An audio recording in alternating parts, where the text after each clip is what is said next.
I'm Bessie Franklin, 73 years old, and I've always believed that family comes first. That belief cost me everything I thought I knew about the people I loved most. What started as planning my granddaughter's sweet 16 party turned into the most devastating betrayal I've ever experienced, and by the time I was done responding to it, let's just say some lessons are more expensive than others. Before we jump back in, tell us where you're tuning from, and if this story touches you, make sure you're subscribed, because tomorrow I've saved something extra special for you. The phone call came on a Tuesday morning while I was watering my African violets on the kitchen windowsill. Madison's voice was bright and bubbly, the way it always got when she wanted something from me.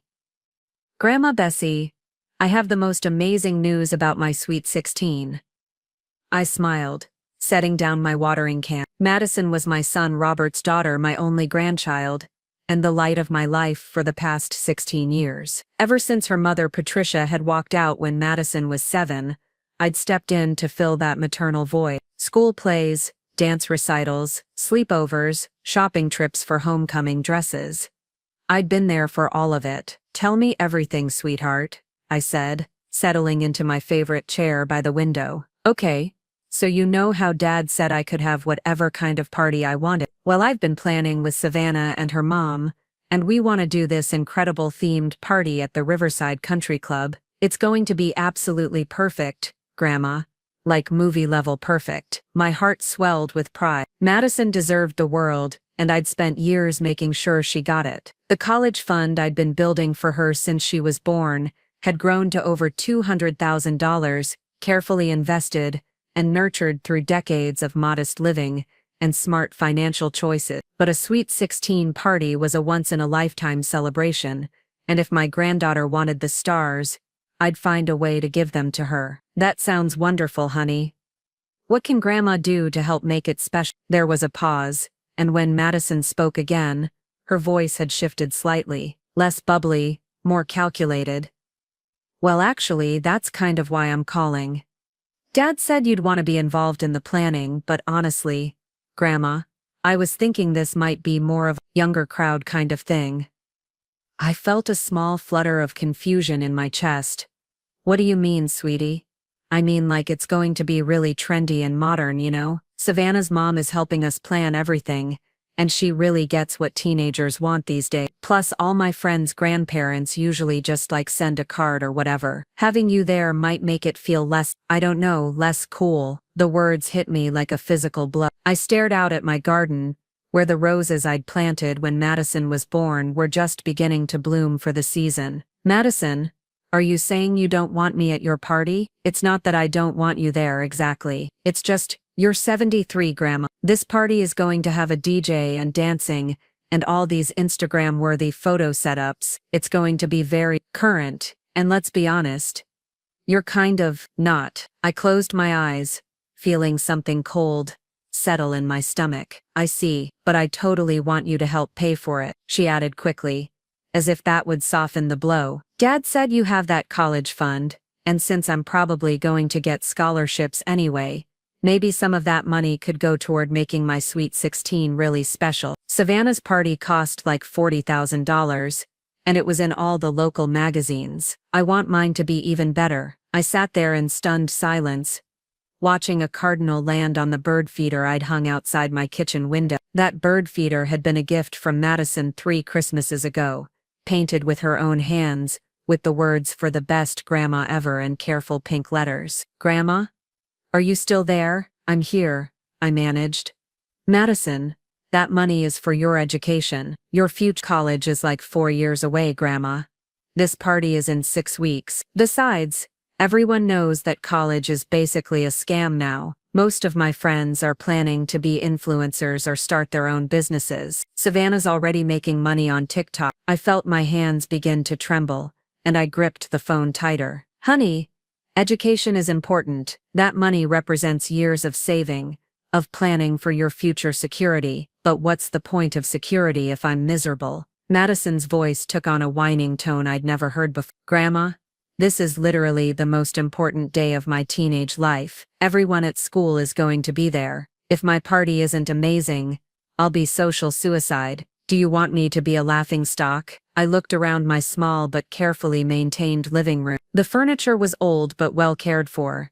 The decorations simple but chosen with love. On every surface were framed photos of Madison throughout the years. Madison taking her first steps while holding my hands. Madison in her elementary school graduation cap, beaming beside me. Madison and me at last year's Christmas morning, both of us wearing matching pajamas I'd sewn myself. Madison, I said carefully, I've always supported you, and I always will, but I think we need to have a conversation about this in person. Why don't you come over this weekend? And we can… Grandma, I don't have time for one of your lectures. Savannah's mom is taking us to look at venues tomorrow and I need to know if you're going to help or not. This is like a yes or no question. Something in her tone made my chest tighten. This wasn't the sweet, thoughtful girl I'd raised. This was someone I didn't recognize.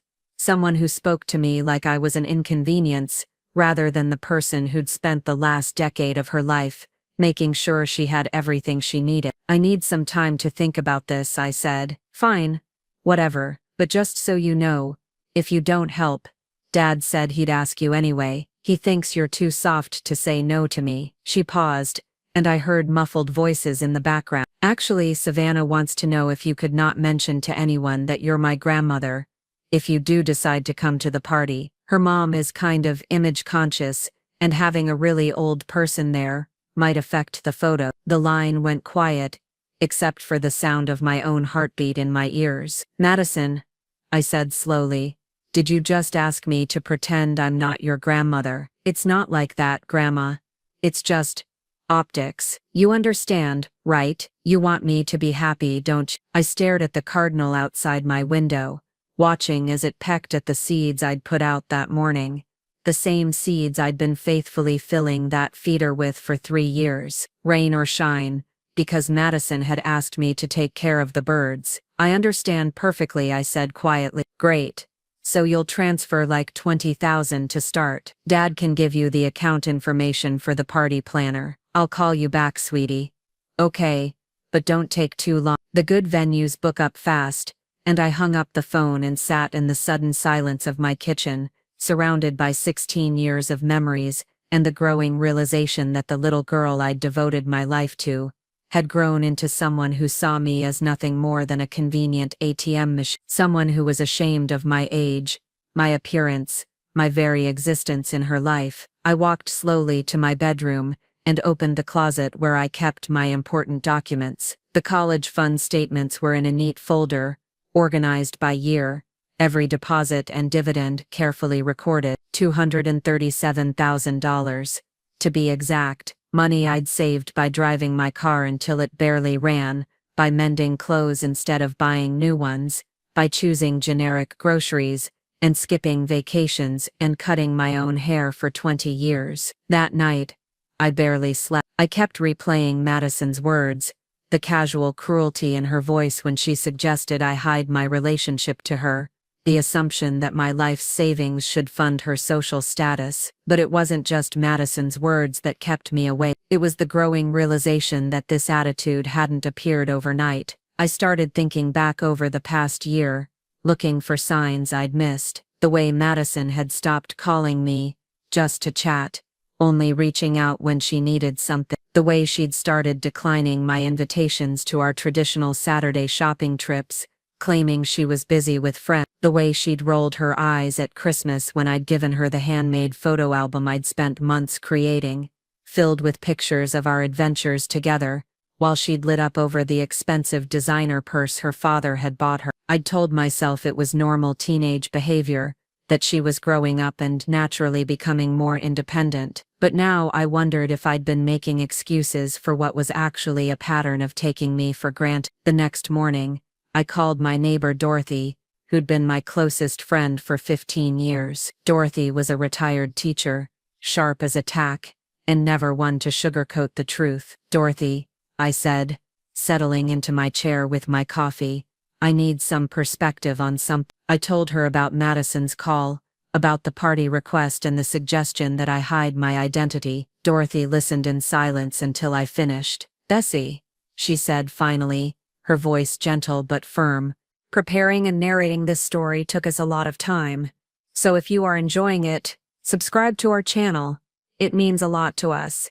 Now, back to the story. How long has Madison been treating you like this? Like what? Like a bank account with legs. I felt my cheeks flush. That's not fair. Dorothy, she's 16. Teenagers are naturally self-centered.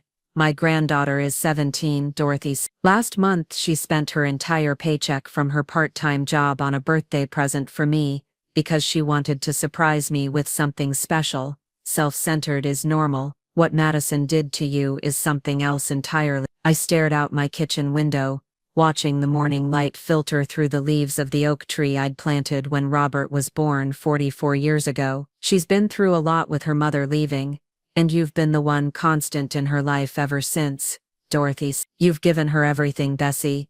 Your time, your energy, your love, your money, and now she's telling you that you're too old and too embarrassing to be seen with her at the party you're expected to fund. That's not teenage behavior.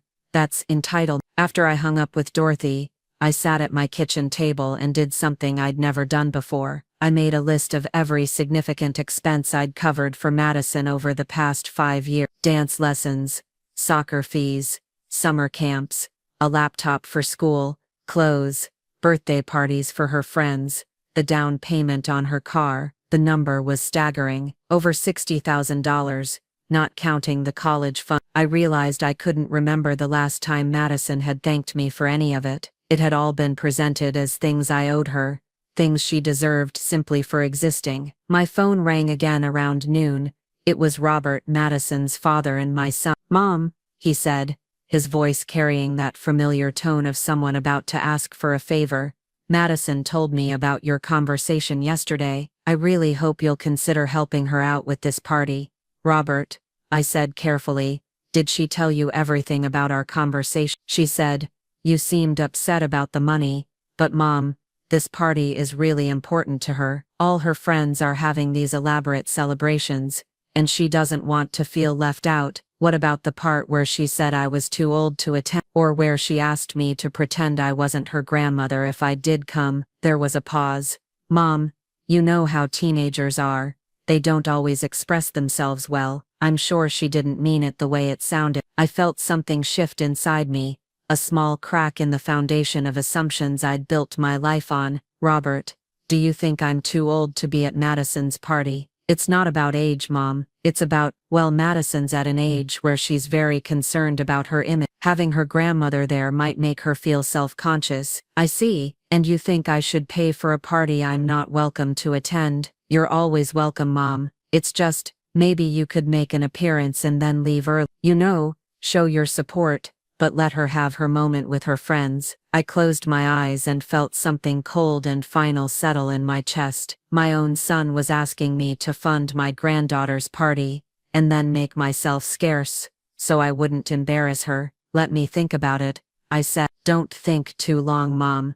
The good venues are booking up, and Madison really has her heart set on the country club." That evening, I did something I hadn't done in years. I opened a bottle of wine, poured myself a glass, and sat down to really think about my life. Not just the immediate situation with Madison and the party, but the bigger picture of who I was, and what I'd become. For the past 16 years, I'd defined myself almost entirely through my relationship with Madison. I was Grandma Bessie, the woman who never missed a recital, who always had homemade cookies waiting after school, who could be counted on for emergency babysitting, last-minute school project supplies, or a sympathetic ear after a bad day. I'd been proud of that identity, had found purpose and meaning in being indispensable to my granddaughter's life, but sitting there in my quiet living room, surrounded by photos of a girl who was now ashamed to be seen with me, I realized I'd lost myself somewhere along the way. I'd become so focused on being the perfect grandmother, that I'd forgotten I was also Bessie Franklin, a woman with her own needs, her own worth, her own right to be treated with respect. I thought about my late husband Harold, who'd died 8 years ago after 42 years of marriage. Harold had always encouraged me to maintain my own friendships, my own interests, my own sense of self, but after he passed, Pouring all my energy into Madison had felt like a way to heal from the grief. Now I wondered if it had actually been a way to avoid dealing with my own life. The next morning brought another phone call, this time from someone I didn't recognize. "Mrs. Franklin, this is Patricia Chen, Savannah's mother. I believe you're Madison's grandmother." I straightened in my chair. "Yes, that's right. I wanted to reach out personally about the girls' party planning. Madison mentioned that you might be contributing financially, and I wanted to make sure we're all on the same page about the vision." Something in her tone made me wary. "What kind of vision?" "Well, we're planning something really spectacular. The country club, live entertainment, professional photography, custom decorations. We want this to be the kind of event that gets featured in the society pages, really elevate these girls' profiles in the community." "And what does that have to do with me?" There was a slight pause. "Madison mentioned that you might be planning to attend, and I wanted to discuss how we could make that work with the overall aesthetic we're going for." My grip tightened on the phone. "The aesthetic? It's nothing personal, Mrs. Franklin. It's just that we're going for a very specific look and feel, young, fresh, modern. We'll have professional photographers there, and the images are going to be used for social media, and possibly some local publication. We need to be mindful of how everything appears." I felt my blood pressure rising.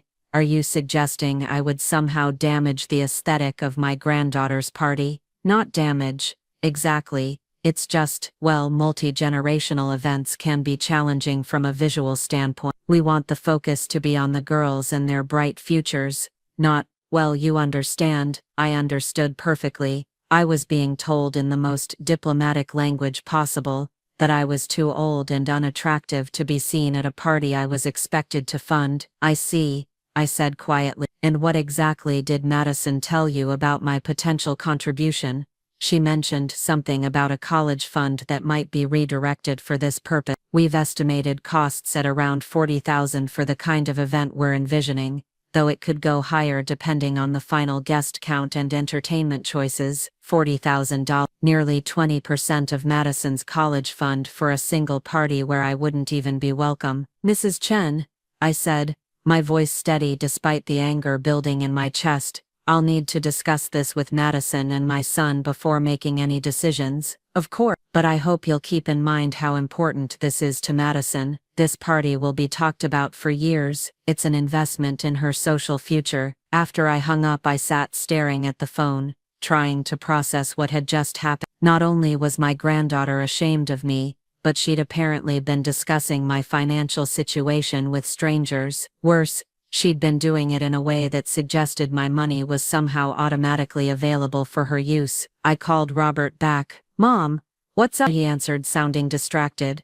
"Robert, I just got a call from Savannah's mother about Madison's party." "Oh good, Patricia's really on top of things. She's got great ideas for making this event special. She told me the budget is $40,000. There was a Yeah, I know it sounds like a lot, but Mom, this is Madison's Sweet 16, it's a milestone, and honestly, you've got that college money just sitting there earning minimal interest. This would be a much better use of it." I felt something break inside me. A better use than her education. "Come on, Mom, Madison's smart. She'll figure out college. Maybe she'll get scholarships. Maybe she'll find a different path, but she'll only turn 16 once. And if we don't make this special for her, she'll remember that disappointment for the rest of her life." "And what about the fact that she doesn't want me at the party?" "She never said she didn't want you there. She just thinks it might be better if you kept a low profile. You could come for the first hour, take some photos with her and then head home. That way you're part of it. But the kids can still have their fun." I realized in that moment that my son saw nothing wrong with asking me to fund a party and then leave so I wouldn't embarrass his daughter. The casual cruelty of it took my breath away. "I need some time to think about this, Robert.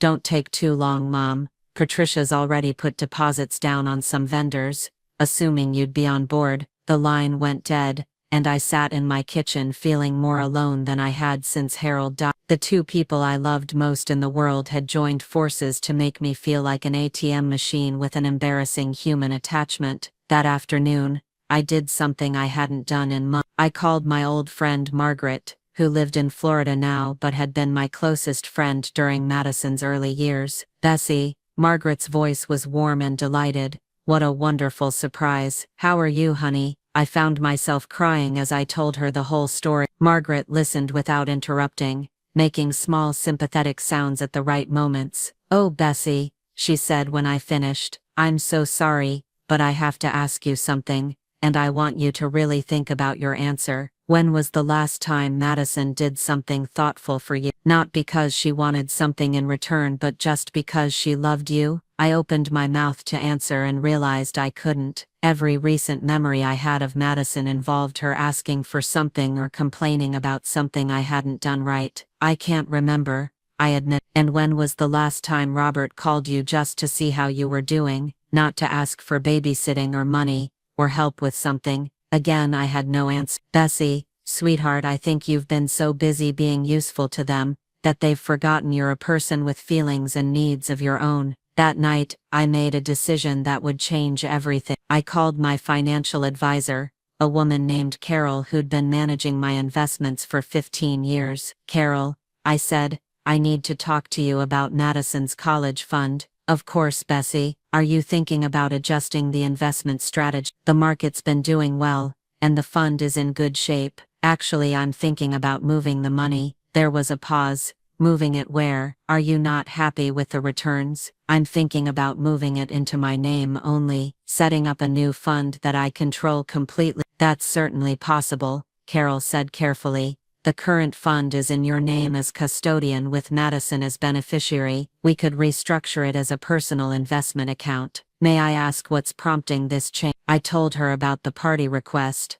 about Madison's attitude, about the growing realization that my granddaughter saw the money as hers by right rather than mine by creation. I see, Carol said when I finished. Bessie, I've seen this happen before with grandparents who've been very generous. Sometimes when young people grow up expecting financial support, they stop appreciating the sacrifice behind it. Moving the money into your sole control might be exactly the reality check Madison needs. I don't want to be vindictive. I just want to feel like I have some control over my own financial decisions. That's completely reasonable. Should we schedule an appointment to discuss the restructuring? Yes, I said, surprising myself with how certain I sounded. Let's do it this week. The next morning, Madison called again, her voice bright with excitement. Grandma, I have amazing news. Patricia found us the perfect DJ, and he's agreed to do the party for only $8,000. Isn't that great? $8,000 for a DJ, I repeated, stunned. I know it sounds like a lot,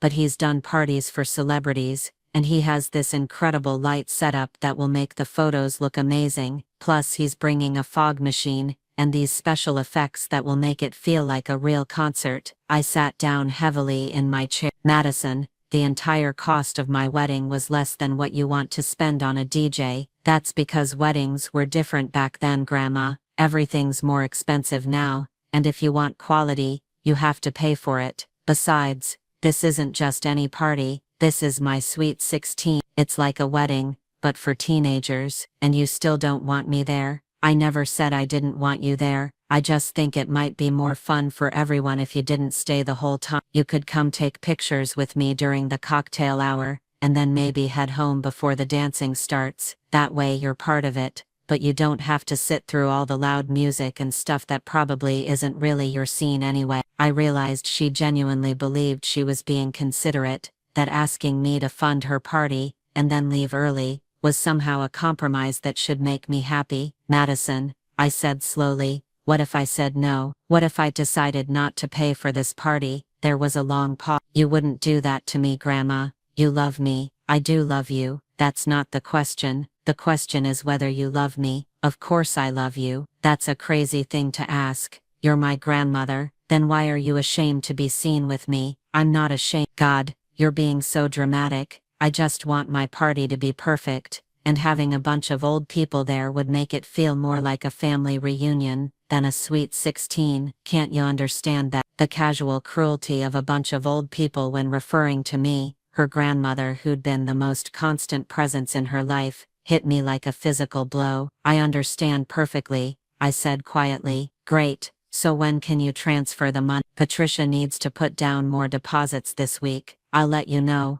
I said, and hung up before she could respond. That afternoon, I drove to Carol's office and signed the papers that moved Madison's college fund into my personal investment account. $237,000 that had been earmarked for my granddaughter's future was now simply part of my retirement savings. How do you feel? Carol asked, as I put down the pen. I thought about it for a moment. Lighter, I said, surprising myself. Like I just put down a weight I didn't realize I was carrying. On the drive home, my phone rang. It was Robert. Mom, Madison's really upset. She said you hung up on her when she was trying to discuss the party details. I didn't hang up on her. I told her I'd let her know about the money. Let her know what? Mom, this party is in 5 weeks. Patricia needs to finalize the vendors. You can't just keep Madison hanging. I pulled into my driveway and sat in the car, staring at the house Harold and I had bought 45 years ago,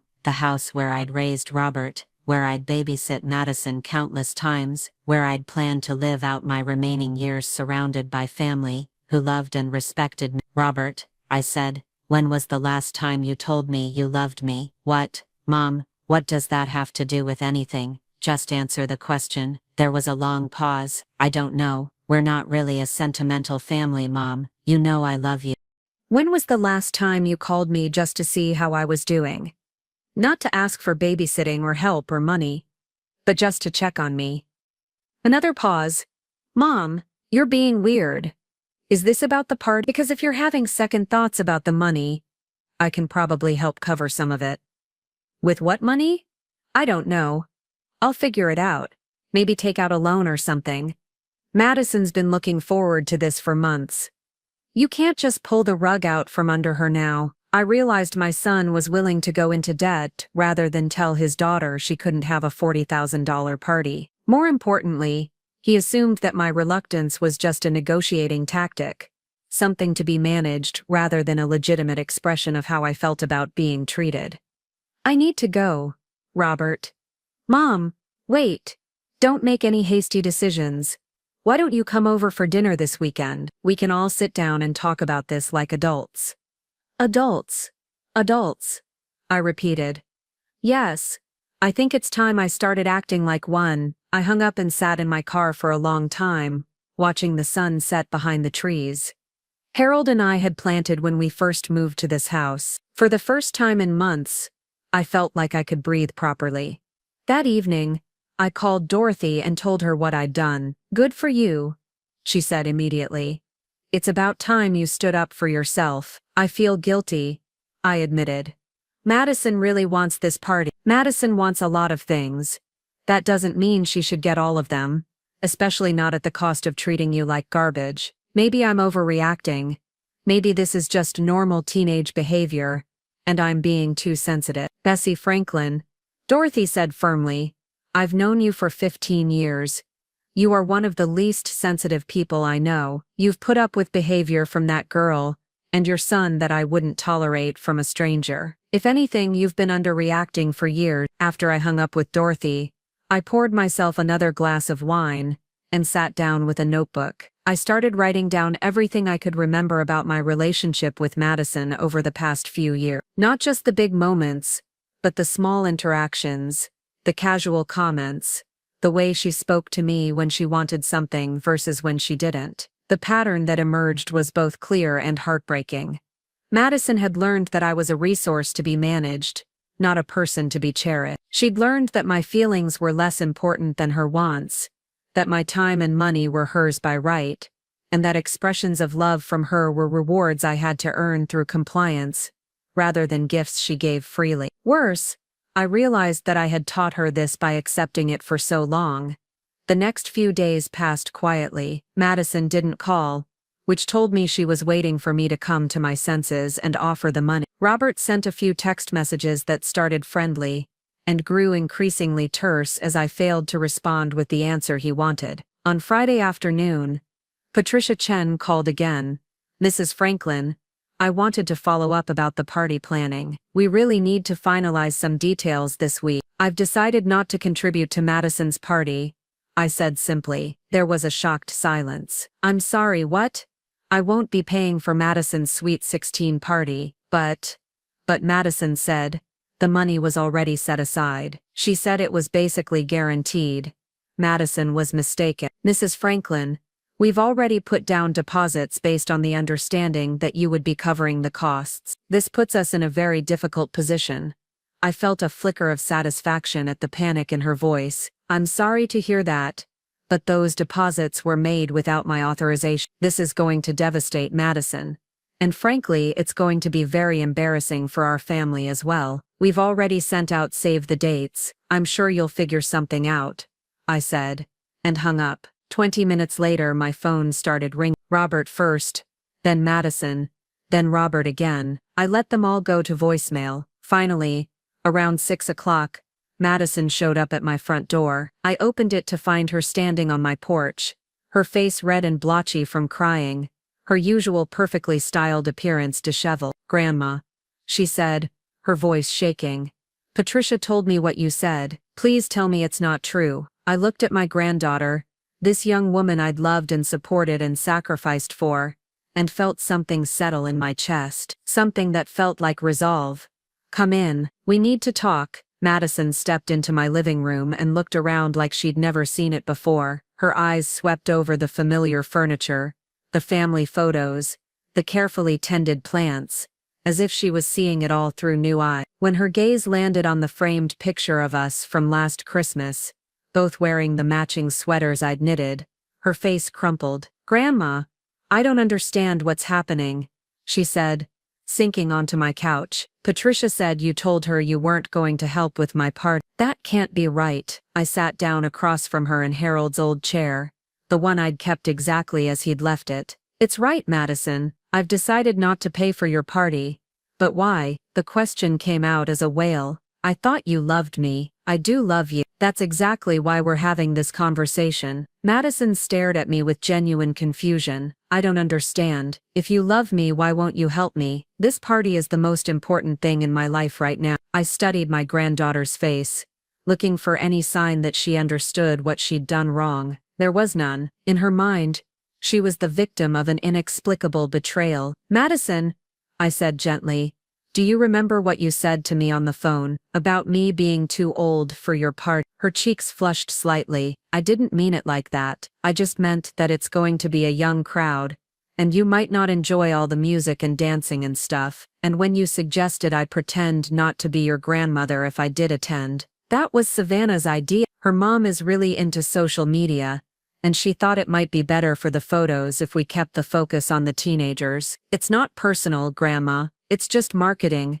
Marketing. She was talking about our relationship in terms of market. Madison, how do you think it felt for me to hear that my own granddaughter was ashamed to be seen with me? I'm not ashamed, she protested. You're making this way more dramatic than it needs to be. I just want my party to be perfect. Can't you understand? I looked at this girl I'd raised, this young woman I'd poured my heart and resources into for 16 years, and realized she genuinely couldn't see the problem. In her world, my feelings were secondary to her desires, and expressing hurt about her treatment was dramatic rather than legitimate. Tell me something, Madison, I said. When was the last time you called me just to talk? Not to ask for anything, not because you needed something, but just because you wanted to hear my voice. She opened her mouth, then closed it. I could see her thinking, searching her memory. I don't know, she admitted finally, but I've been really busy with school and friends and everything. When was the last time you asked me how I was doing? When was the last time you noticed if I seemed sad or tired or worried about something?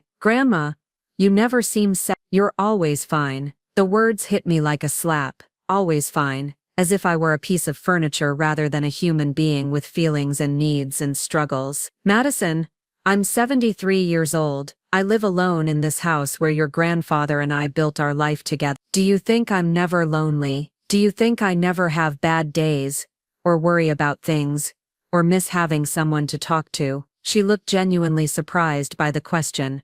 I never really thought about it. You seem so independent and strong. I am independent and strong, but I'm also human, and for the past few years, our relationship has become very one-sided. You call when you need something, you visit when you want something, you ask me for help, for money, for time, for energy, but you never give anything back. That's not true. Madison's voice rose defensively. I love you, Grandma.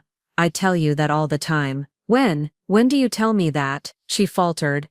When you do nice things for me, when you help me with stuff. So you tell me you love me when I give you things. But do you ever just tell me you love me because I exist, because I'm your grandmother, because you value having me in your life? The silence stretched between us. Madison was staring at her hands, her face flushed with what I hoped was shame but might have just been embarrassment at being called out. I don't mean to be selfish, she said finally, her voice small. Everyone expects so much from me. School, friends, social media. I have to keep up with everything, and it's exhausting. When I call you, it's because you're the one person who always helps me. You're like my safe space. I felt my heart crack a little at her words. She wasn't entirely wrong. I had been her safe space, her reliable source of unconditional support, but somewhere along the way, that had turned into unconditional service. Madison, being someone's safe space means they can come to you with their problems and feelings. It doesn't mean they can treat you like a personal assistant who exists solely to solve their problems and fund their lifestyle. I don't treat you like a personal assistant, she said, but her voice lacked conviction. Don't you? When was the last time you helped me with something? When was the last time you offered to do something for me without being asked? Again, silence. When was the last time you spent time with me doing something I enjoyed, rather than something you needed? Madison's eyes filled with tears. I didn't realize. I thought you liked helping me. You never complained. You're right. I never complained, and that's partly my fault. I was so happy to be needed, so grateful to have a role in your life, that I didn't speak up when the balance tipped too far. But Madison, love isn't just about being grateful for what someone gives you, it's about caring for their well-being, considering their feelings, treating them with respect and kindness. I do care about you, she whispered.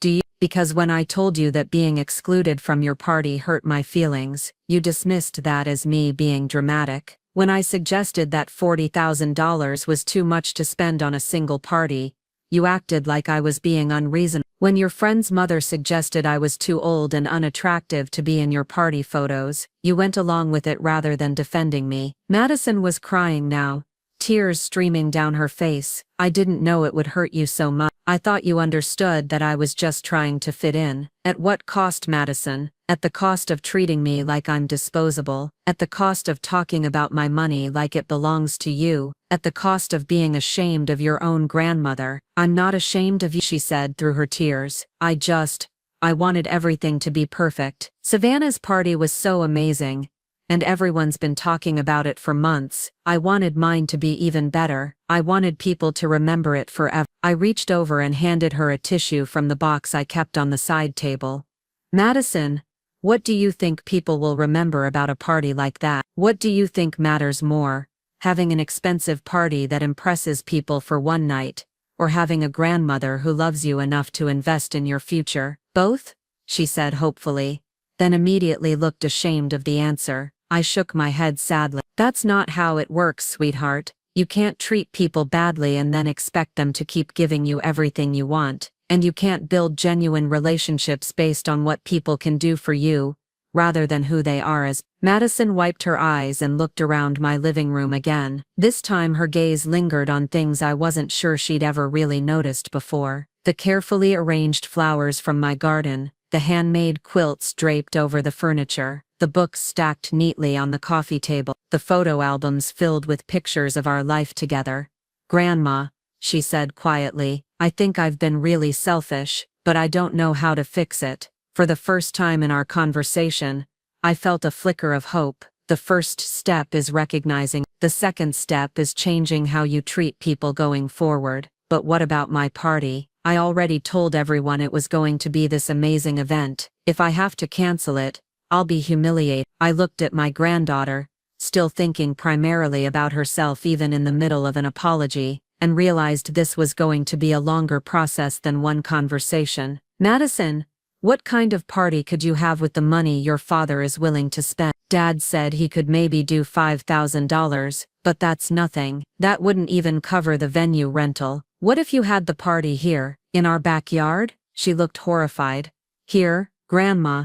This house is tiny and old. The backyard isn't even that big. Your grandfather and I hosted parties for 50 people in that backyard. We had your father's graduation party there, several anniversary celebrations, countless family gatherings. It can be beautiful if you put some effort into it, but it's not the country club. It's not Instagram worthy. I felt my patience beginning to fray. Even in the middle of a conversation about her selfishness, Madison was still focused on impressing people rather than celebrating with people who cared about her. Madison, do you want a party because you want to celebrate your 16th birthday with people you love, or do you want a party because you want to show off to people you're trying to impress? She was quiet for a long moment.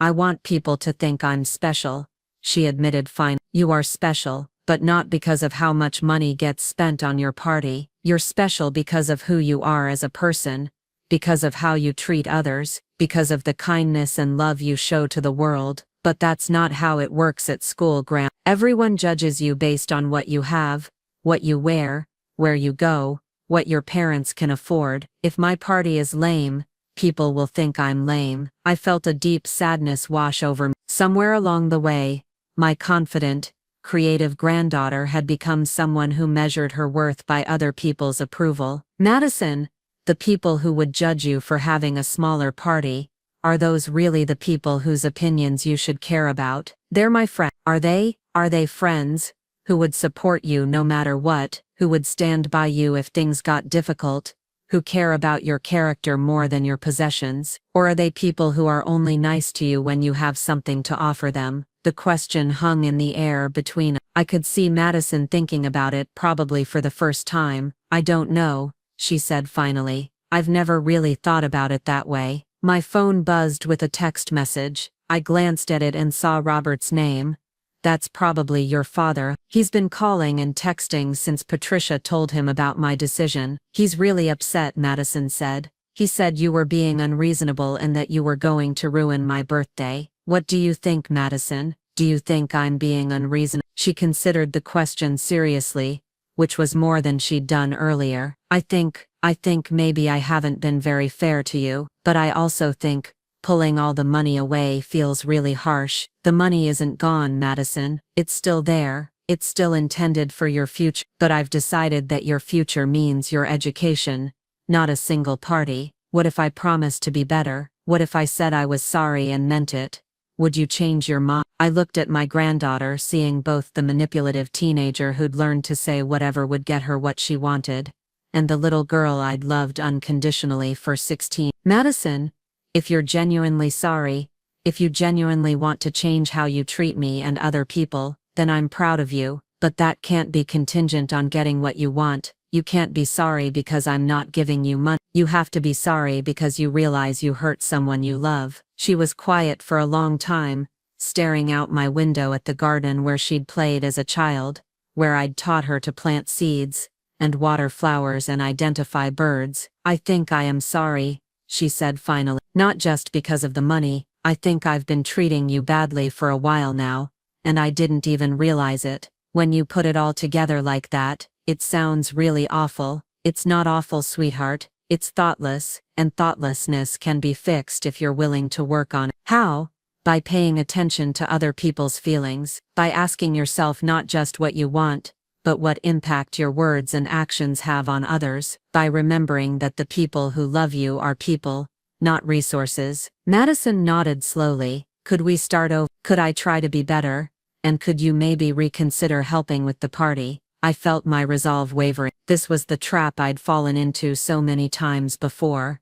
Madison would show a moment of insight, express regret, and I would immediately forgive, and give her whatever she wanted, which taught her that apologies were just another tool for getting her way. Madison, I'm glad you want to do better. I really am, but this isn't about earning your way back to getting the party funded. This is about learning to be a better person whether you get what you want or not. So you're definitely not going to pay for the party. I'm definitely not going to pay for a $40,000 party, where I'm not welcome. If you want to plan something more modest, something that focuses on celebrating with people who genuinely care about you. I might be willing to contribute, but the extravaganza at the country club? No. Madison's face fell, but everyone's expecting it now. I already told people it was going to be amazing. Then you'll have to tell them plans have changed. They'll think I'm lying. They'll think my family doesn't have money. Madison, do you hear yourself right now? You're more worried about what people will think about your family's finances than you are about the fact that you hurt your grandmother's feelings. She flinched at my words. That's not, I mean, I am worried about your feelings, but I'm also worried about being embarrassed at school. Being embarrassed about having a smaller party is a temporary discomfort. Learning to value relationships over appearances is a life skill that will serve you forever. My phone buzzed again. This time it was a call from Robert. I let it go to voicemail. Are you going to talk to Dad? Madison asked. Eventually, but right now, I'm talking to you. He's going to be really mad. Your father has some learning to do as well. Madison looked surprised by that statement.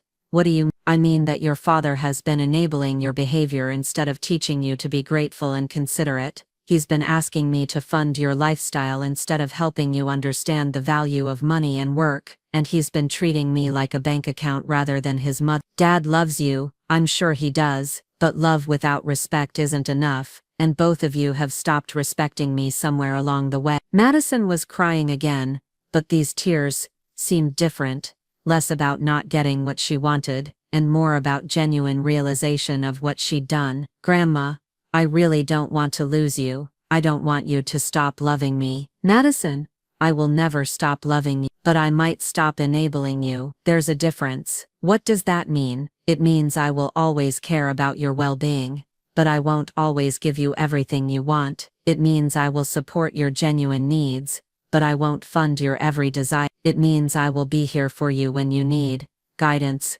or comfort, or help with real problems, but I won't be your personal ATM. She nodded, wiping her eyes. I think I understand, and I think maybe that's better. Like maybe I've been asking for too much because I knew you'd always say yes. That's very insightful, Madison. So what happens now, with the party I mean? Now you figure out what kind of celebration you can have within a reasonable budget, with people who actually care about you, in a way that doesn't require anyone to be ashamed of their family, and you'll help plan it. If you want my help, and if you treat me like a valued participant, rather than hired help, then yes. Madison was quiet for a few minutes, thinking. Finally she said, what if we did have it here, in your backyard? What would that look like? For the first time in our conversation, I smiled. It would look like a celebration of you becoming a young woman, surrounded by people who love you and want to see you succeed. It would look like good food, good music, good company, and genuine joy. It wouldn't look like a magazine spread, but it would look like love. Could we still have decorations? And a DJ? We could have decorations that we make together, or buy within a reasonable budget. We could have music, maybe not an $8,000 DJ, but definitely music for dancing. We could have good food, nice photos, special touches that make the day memorable, and my friends would still come. The friends who care about you will come. The friends who only care about being seen at expensive events might not, and maybe that's information worth having. Madison nodded slowly. Can I think about it? Can I go home and really consider what kind of party I want, and what kind of person I want to be? Of course. Take all the time you need. She stood up to leave, then turned back to me. Grandma, I'm sorry. Really sorry. Not because I want you to change your mind about the money, but because I've been treating you badly and you don't deserve that. I felt tears prick my eyes. Thank you, sweetheart. That means more to me than you know. After Madison left, I sat in my quiet living room and felt something I hadn't experienced in years. Peace. Not the peace of avoiding conflict, but the peace of standing up for myself and setting healthy boundaries. My phone rang almost immediately. Robert. Mom, what the hell did you say to Madison? She came home crying and said the party was canceled. Hello to you too, Robert. Don't be cute. Madison is devastated. She's upstairs sobbing like her life is over. What did you do? I had an honest conversation with her about how she's been treating me. Treating you? Mom, she adores you. Does she? When was the last time she did something thoughtful for me? When was the last time she showed any interest in my life or my feelings? She's 16, Mom. Teenagers are self-centered. That's normal. Self-centered is normal. Cruel is not. And asking me to fund a party I'm not welcome to attend crosses the line into cruel. She never said you weren't welcome. She said I was too old for her party. She suggested I pretend not to be her grandmother. She asked me to make an appearance for photos and then leave before the real fun started. How is that welcoming? Robert was quiet for a moment. Maybe she could have phrased it better, but you have to understand the pressure these kids are under. Everything is about social media now, about image and perception. Madison just wants to fit in. At the cost of treating her family like garbage? At the cost of learning that people exist to serve her needs. Robert, I raised you better than this. What happened to teaching children gratitude and respect? Times are different now, Mom. Kids today face pressures we never dealt with. Kids today face the same fundamental choice every generation has faced, whether to be kind or selfish, whether to consider others or focus only on themselves. The circumstances might be different, but the character choices are the same. So you're just going to punish her for being a normal teenager? I'm not punishing her. I'm teaching her that actions have consequences. I'm teaching her that she can't treat people badly and then expect them to keep funding her lifestyle. Funding her lifestyle? Mom, it's one party. One special day in her life. Robert, it's not one party. It's years of taking me for granted. It's years of calling only when she needs something. It's years of treating me like a resource rather than a person. The party was just the final straw. You're being ridiculous. Am I? When was the last time you called me just to see how I was doing? I call you all the time, to ask for babysitting, to ask for help with Madison, to ask for money. When did you last call just to talk to your mother because you value having me in your life? Another silence. I'm busy, Mom. I work full-time. I'm raising a teenager. I have responsibilities. And I'm retired, so I have nothing but time on my hands. I don't have feelings or needs, or a life of my own. That's not what I meant. Then what did you mean? Robert sighed heavily. Look, maybe we've all gotten a little too comfortable taking your help for granted. But Madison's party is next month. She's already told everyone about it. If you pull funding now, she'll be humiliated. She can still have a party, Robert. Just not a $40,000 extravaganza. With what money?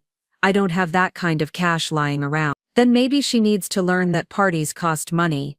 And if you want an expensive party, you need to earn the money to pay for it. She's 16. Exactly. She's old enough to understand basic financial concepts.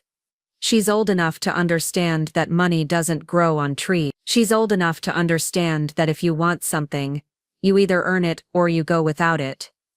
Mom, you're being unreasonable. That college fund has been sitting there for years. Madison knows it exists. Using some of it for her party isn't unreasonable. The college fund is for college, Robert. It's not a slush fund for whatever Madison wants. College is expensive, but it's not like she needs the whole fund. Using part of it for her party makes sense. I felt my blood pressure rising. Robert, do you hear yourself? You're talking about my money. Money I saved through years of sacrifice. Like it belongs to Madison. Like I'm just the custodian of funds that are rightfully hers. Well, isn't that kind of what a college fund is? No, Robert. A college fund is a gift I chose to create for Madison's benefit. But it's still my money, and I still get to decide how it's used. And I've decided it should be used for education, not for impressing her friends. So what? You're just going to let her be humiliated at school. I'm going to let her learn that the world doesn't revolve around her, and that treating people badly has consequences. You're being cruel. I'm being a parent, something you seem to have forgotten how to do. The words hung in the air between us. I could hear Robert breathing heavily on the other end of the line. That's not fair, Mom. Isn't it? Robert, You've been asking me to fund Madison's lifestyle instead of teaching her to be grateful for what she has. You've been enabling her entitled behavior instead of correcting it. You've been treating me like a backup parent who exists to solve problems and provide money, instead of your mother who deserves respect and consideration. I don't treat you like that. Don't you? When did you last invite me to dinner just because you wanted my company? When did you last ask for my advice about something important? When did you last show any interest in my life beyond what I could do for Madison? I don't know. I've been focused on raising my daughter, and I've been focused on helping you. But somewhere along the way, helping became enabling, and being generous became being taken advantage of. Robert was quiet for a long time. Finally he said, "So what do you want from us?" "I want to be treated like a person who matters. I want to be included in family decisions instead of just being asked to fund them. I want Madison to show some interest in my life and some gratitude for the sacrifices I've made for her. I want both of you to remember that I'm your family, not your employee. And if we do that, you'll pay for the party." I closed my eyes and counted to 10.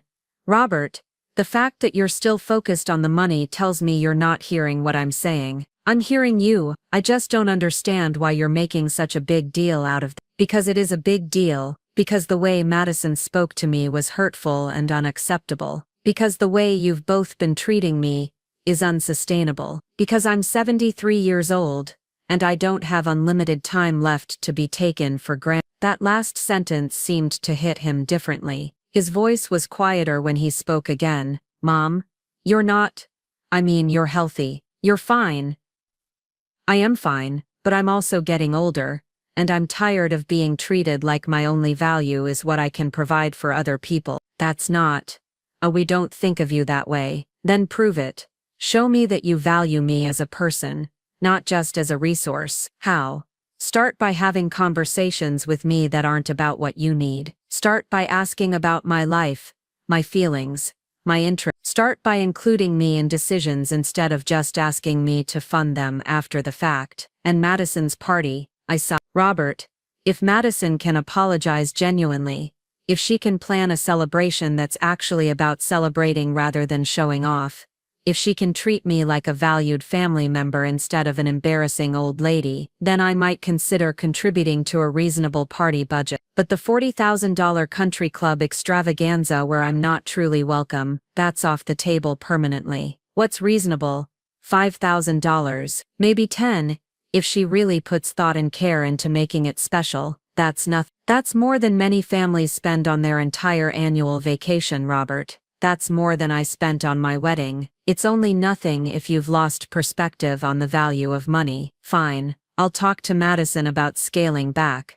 "Don't just talk to her about scaling back. Talk to her about being grateful. Talk to her about treating people with kindness and respect. Talk to her about the difference between wanting something and deserving something." "I will. And Robert, think about how you want our relationship to look going forward. Because I'm not going back to being the family ATM who gets called only when someone needs something." After I hung up, I sat in my chair and watched the sun set through my living room window. For the first time in years, I felt like I was in control of my own life instead of being swept along by other people's demands and expectations. My phone buzzed with a text from Dorothy. "How did the conversation go with Madison?" I texted back, "Better than expected. She's starting to understand. Robert is going to take longer. Good for you for standing your ground. Want to get coffee tomorrow and tell me all about it?" I smiled as I typed my response.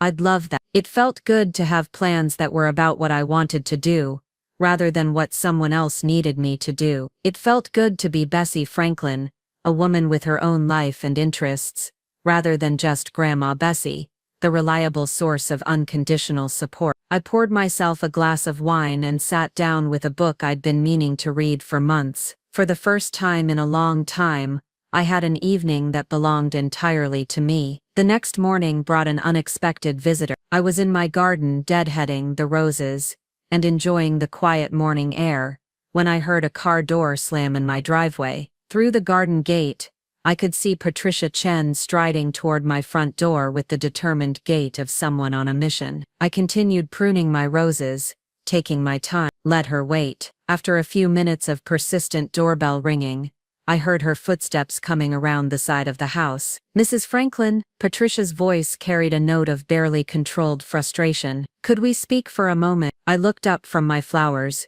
noting her perfectly styled hair, designer handbag, and the kind of manicured appearance that suggested she'd never done a day of manual labor in her life. Good morning, Patricia.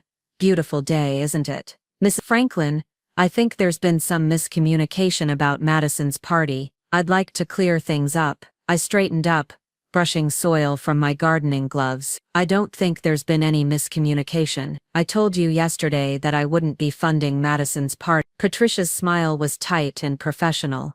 Yes, but I think you may not fully understand what's at stake here. We've already committed to vendors, sent out invitations, made deposits. People are expecting a certain level of event. What people are expecting isn't my responsibility, but it is your granddaughter's reputation that will suffer if this party doesn't meet expectations. I studied Patricia's face, seeing the calculation behind her concerned expression. And why exactly is Madison's reputation your concern? Savannah and Madison are best friends. What affects one affects the other. If Madison's party is a disappointment, it reflects poorly on our entire social circle. There it was, the real reason for this visit. Patricia wasn't concerned about Madison's feelings or well-being. She was concerned about how Madison's reduced circumstances might affect her own daughter's social standing. I see, I said carefully. And what exactly are you proposing? I'm proposing we find a solution that works for everyone. Perhaps you could consider this an investment in Madison's future networking opportunities. The connections she makes at events like this can last a lifetime. I almost laughed out loud. Patricia was actually trying to sell me on funding Madison's party as a business investment. Patricia, Madison is 16 years old. She's not building a professional network at a sweet 16 party. She's trying to impress teenagers. You'd be surprised how these relationships carry forward. Many of the families in our circle have significant influence in this community. The right connections can open doors for college admissions, internships, future opportunities. The right connections, I repeated. And what kind of doors do you think being known as the girl whose grandmother funds her lavish lifestyle will open? Patricia's smile faltered slightly. I think you're misunderstanding the social dynamics at play here. Am I?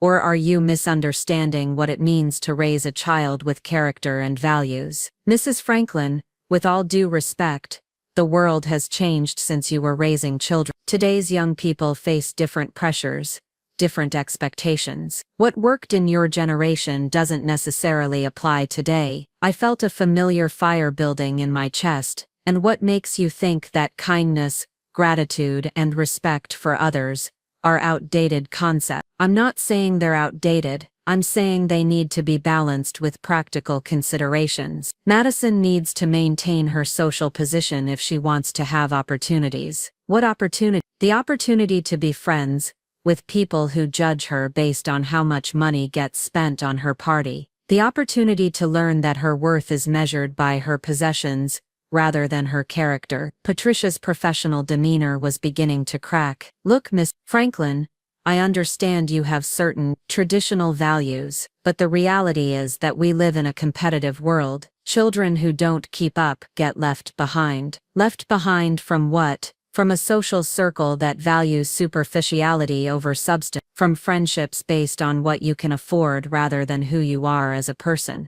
Maybe being left behind from that would be the best thing that could happen to Madison. That's easy for you to say. You don't have to watch your child struggle to fit in. You're right. I don't have to watch my child struggle to fit in, because I taught my child that fitting in isn't the most important thing in life. Being a good person is. Patricia's mask slipped entirely. Mrs. Franklin, I came here hoping we could have a reasonable conversation. But if you're determined to sabotage Madison's party out of some misguided attempt to teach her a lesson, then I think this conversation is over. Sabotage? I set down my pruning shears and looked Patricia directly in the eye. I'm not sabotaging anything. I'm simply declining to fund an event where I'm not welcome, planned by people who see me as nothing more than a checkbook. Madison never said you weren't welcome, did didn't she? When she suggested I leave before the dancing started so I wouldn't embarrass her. When she asked me to pretend not to be her grandmother for the photos. When she dismissed my age and appearance as incompatible with her party's aesthetic. Patricia had the grace to look uncomfortable. Perhaps there were some communication issues. There were no communication issues. There was disrespect, plain and simple. And I won't reward disrespect with financial support. So you're willing to humiliate Madison to make a point. I'm willing to let Madison experience the natural consequences of her choice. If she's humiliated, it's because she made promises she couldn't keep and treated people badly in the process. Patricia gathered her purse and straightened her shoulders. I hope you'll reconsider, Mrs. Franklin. For Madison's sake, I've considered everything I need to consider. Have a good day, Patricia. I watched her stride back to her car, her heels clicking sharply on my driveway. Through the windshield I could see her making a phone call before she even pulled away from the curb. Probably calling someone to complain about the unreasonable old woman who was ruining everything. I went back to my roses, feeling oddly energized by the confrontation. For too many years I'd avoided conflict, smoothed over problems, accommodated everyone else's needs at the expense of my own. Standing my ground felt foreign but invigorating. My phone rang an hour later. It was Robert again. Mom, Patricia Chen just called me. She's very upset. I imagine she is. She said you were rude to her and completely unwilling to discuss compromises. I wasn't rude.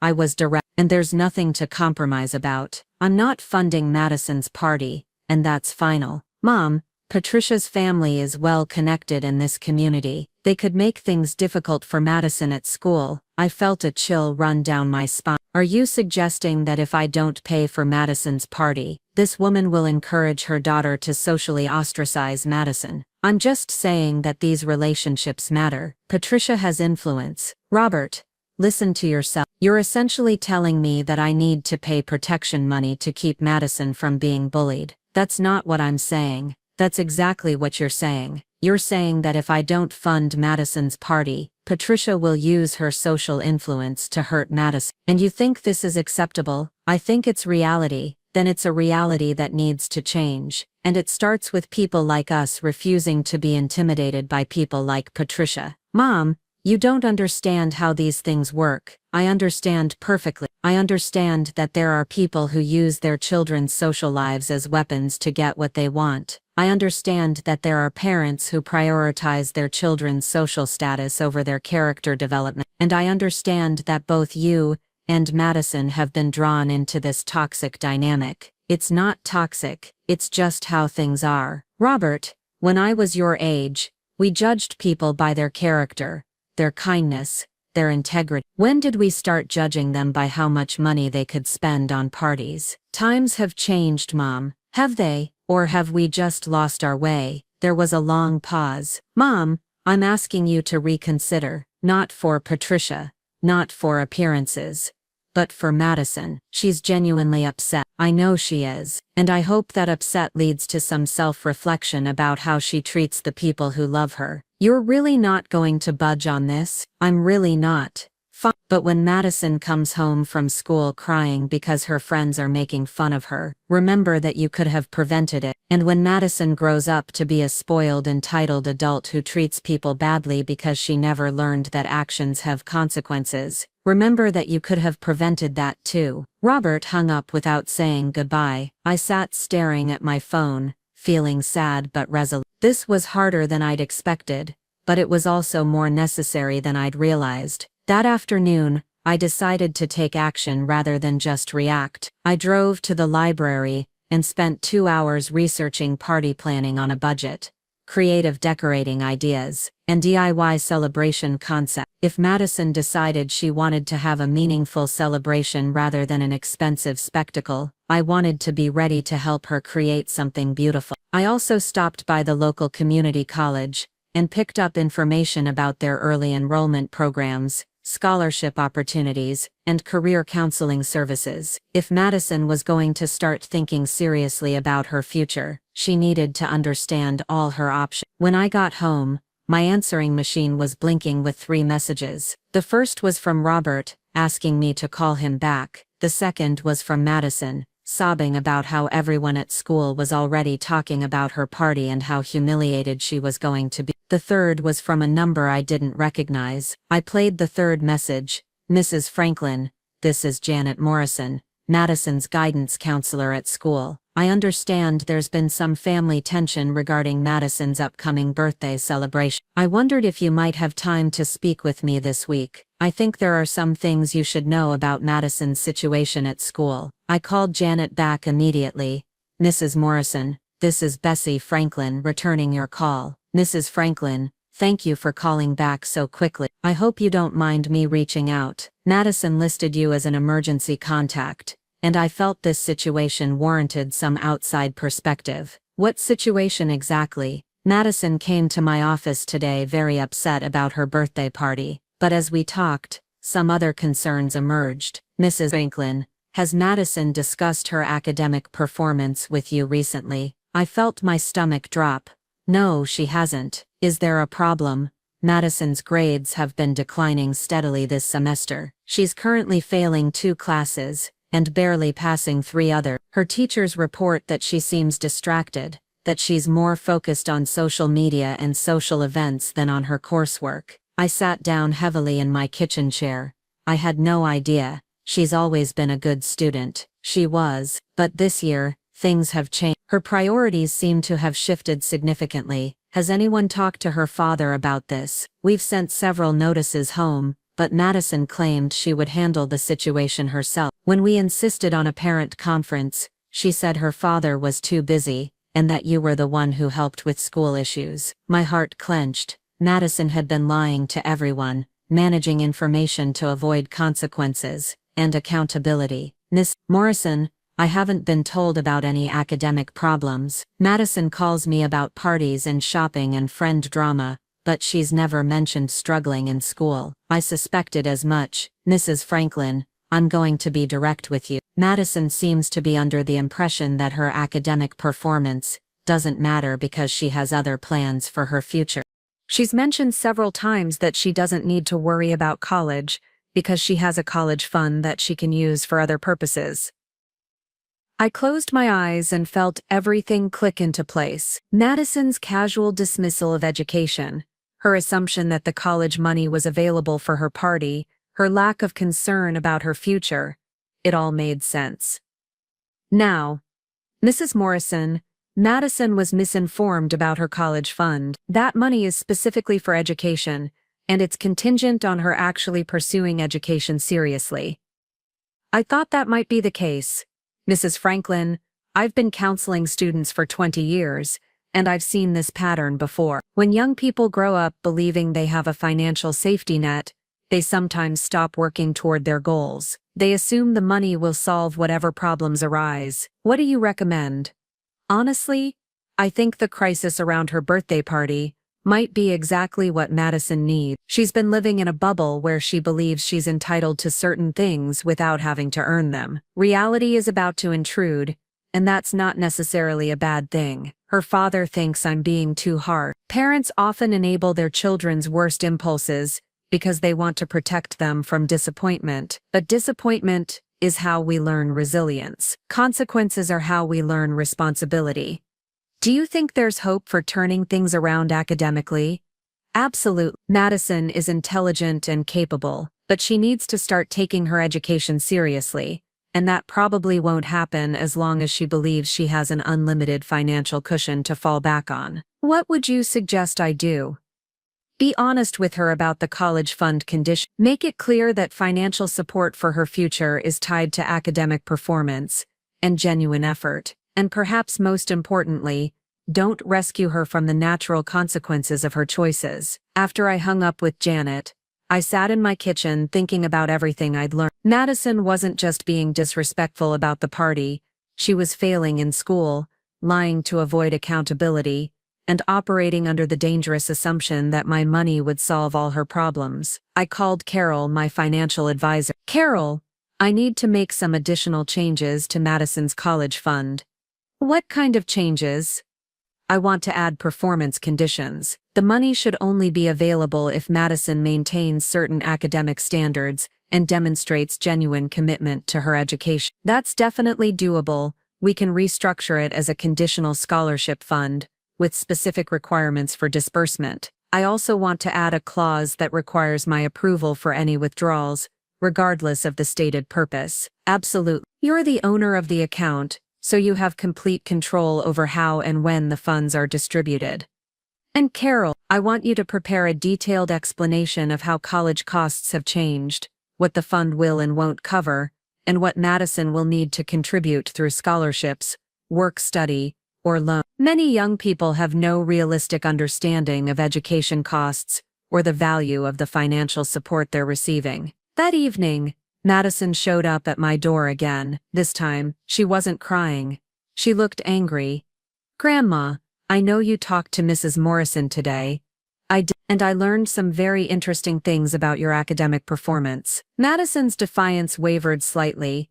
"School is just really hard right now. I've been stressed about the party and social stuff." "Madison, you're failing 2 classes. That's not stress. That's not trying." "I am trying. The work is just really difficult, and the teachers don't explain things well." "Have you asked for help? Have you gone to tutoring? Have you talked to your teachers about what you're struggling with?" Madison looked away. "I don't have time for all that. I have other commitments." "What commitments?" "Spending time on social media, planning parties, shopping with friends. Those things are important too. Are they more important than your education?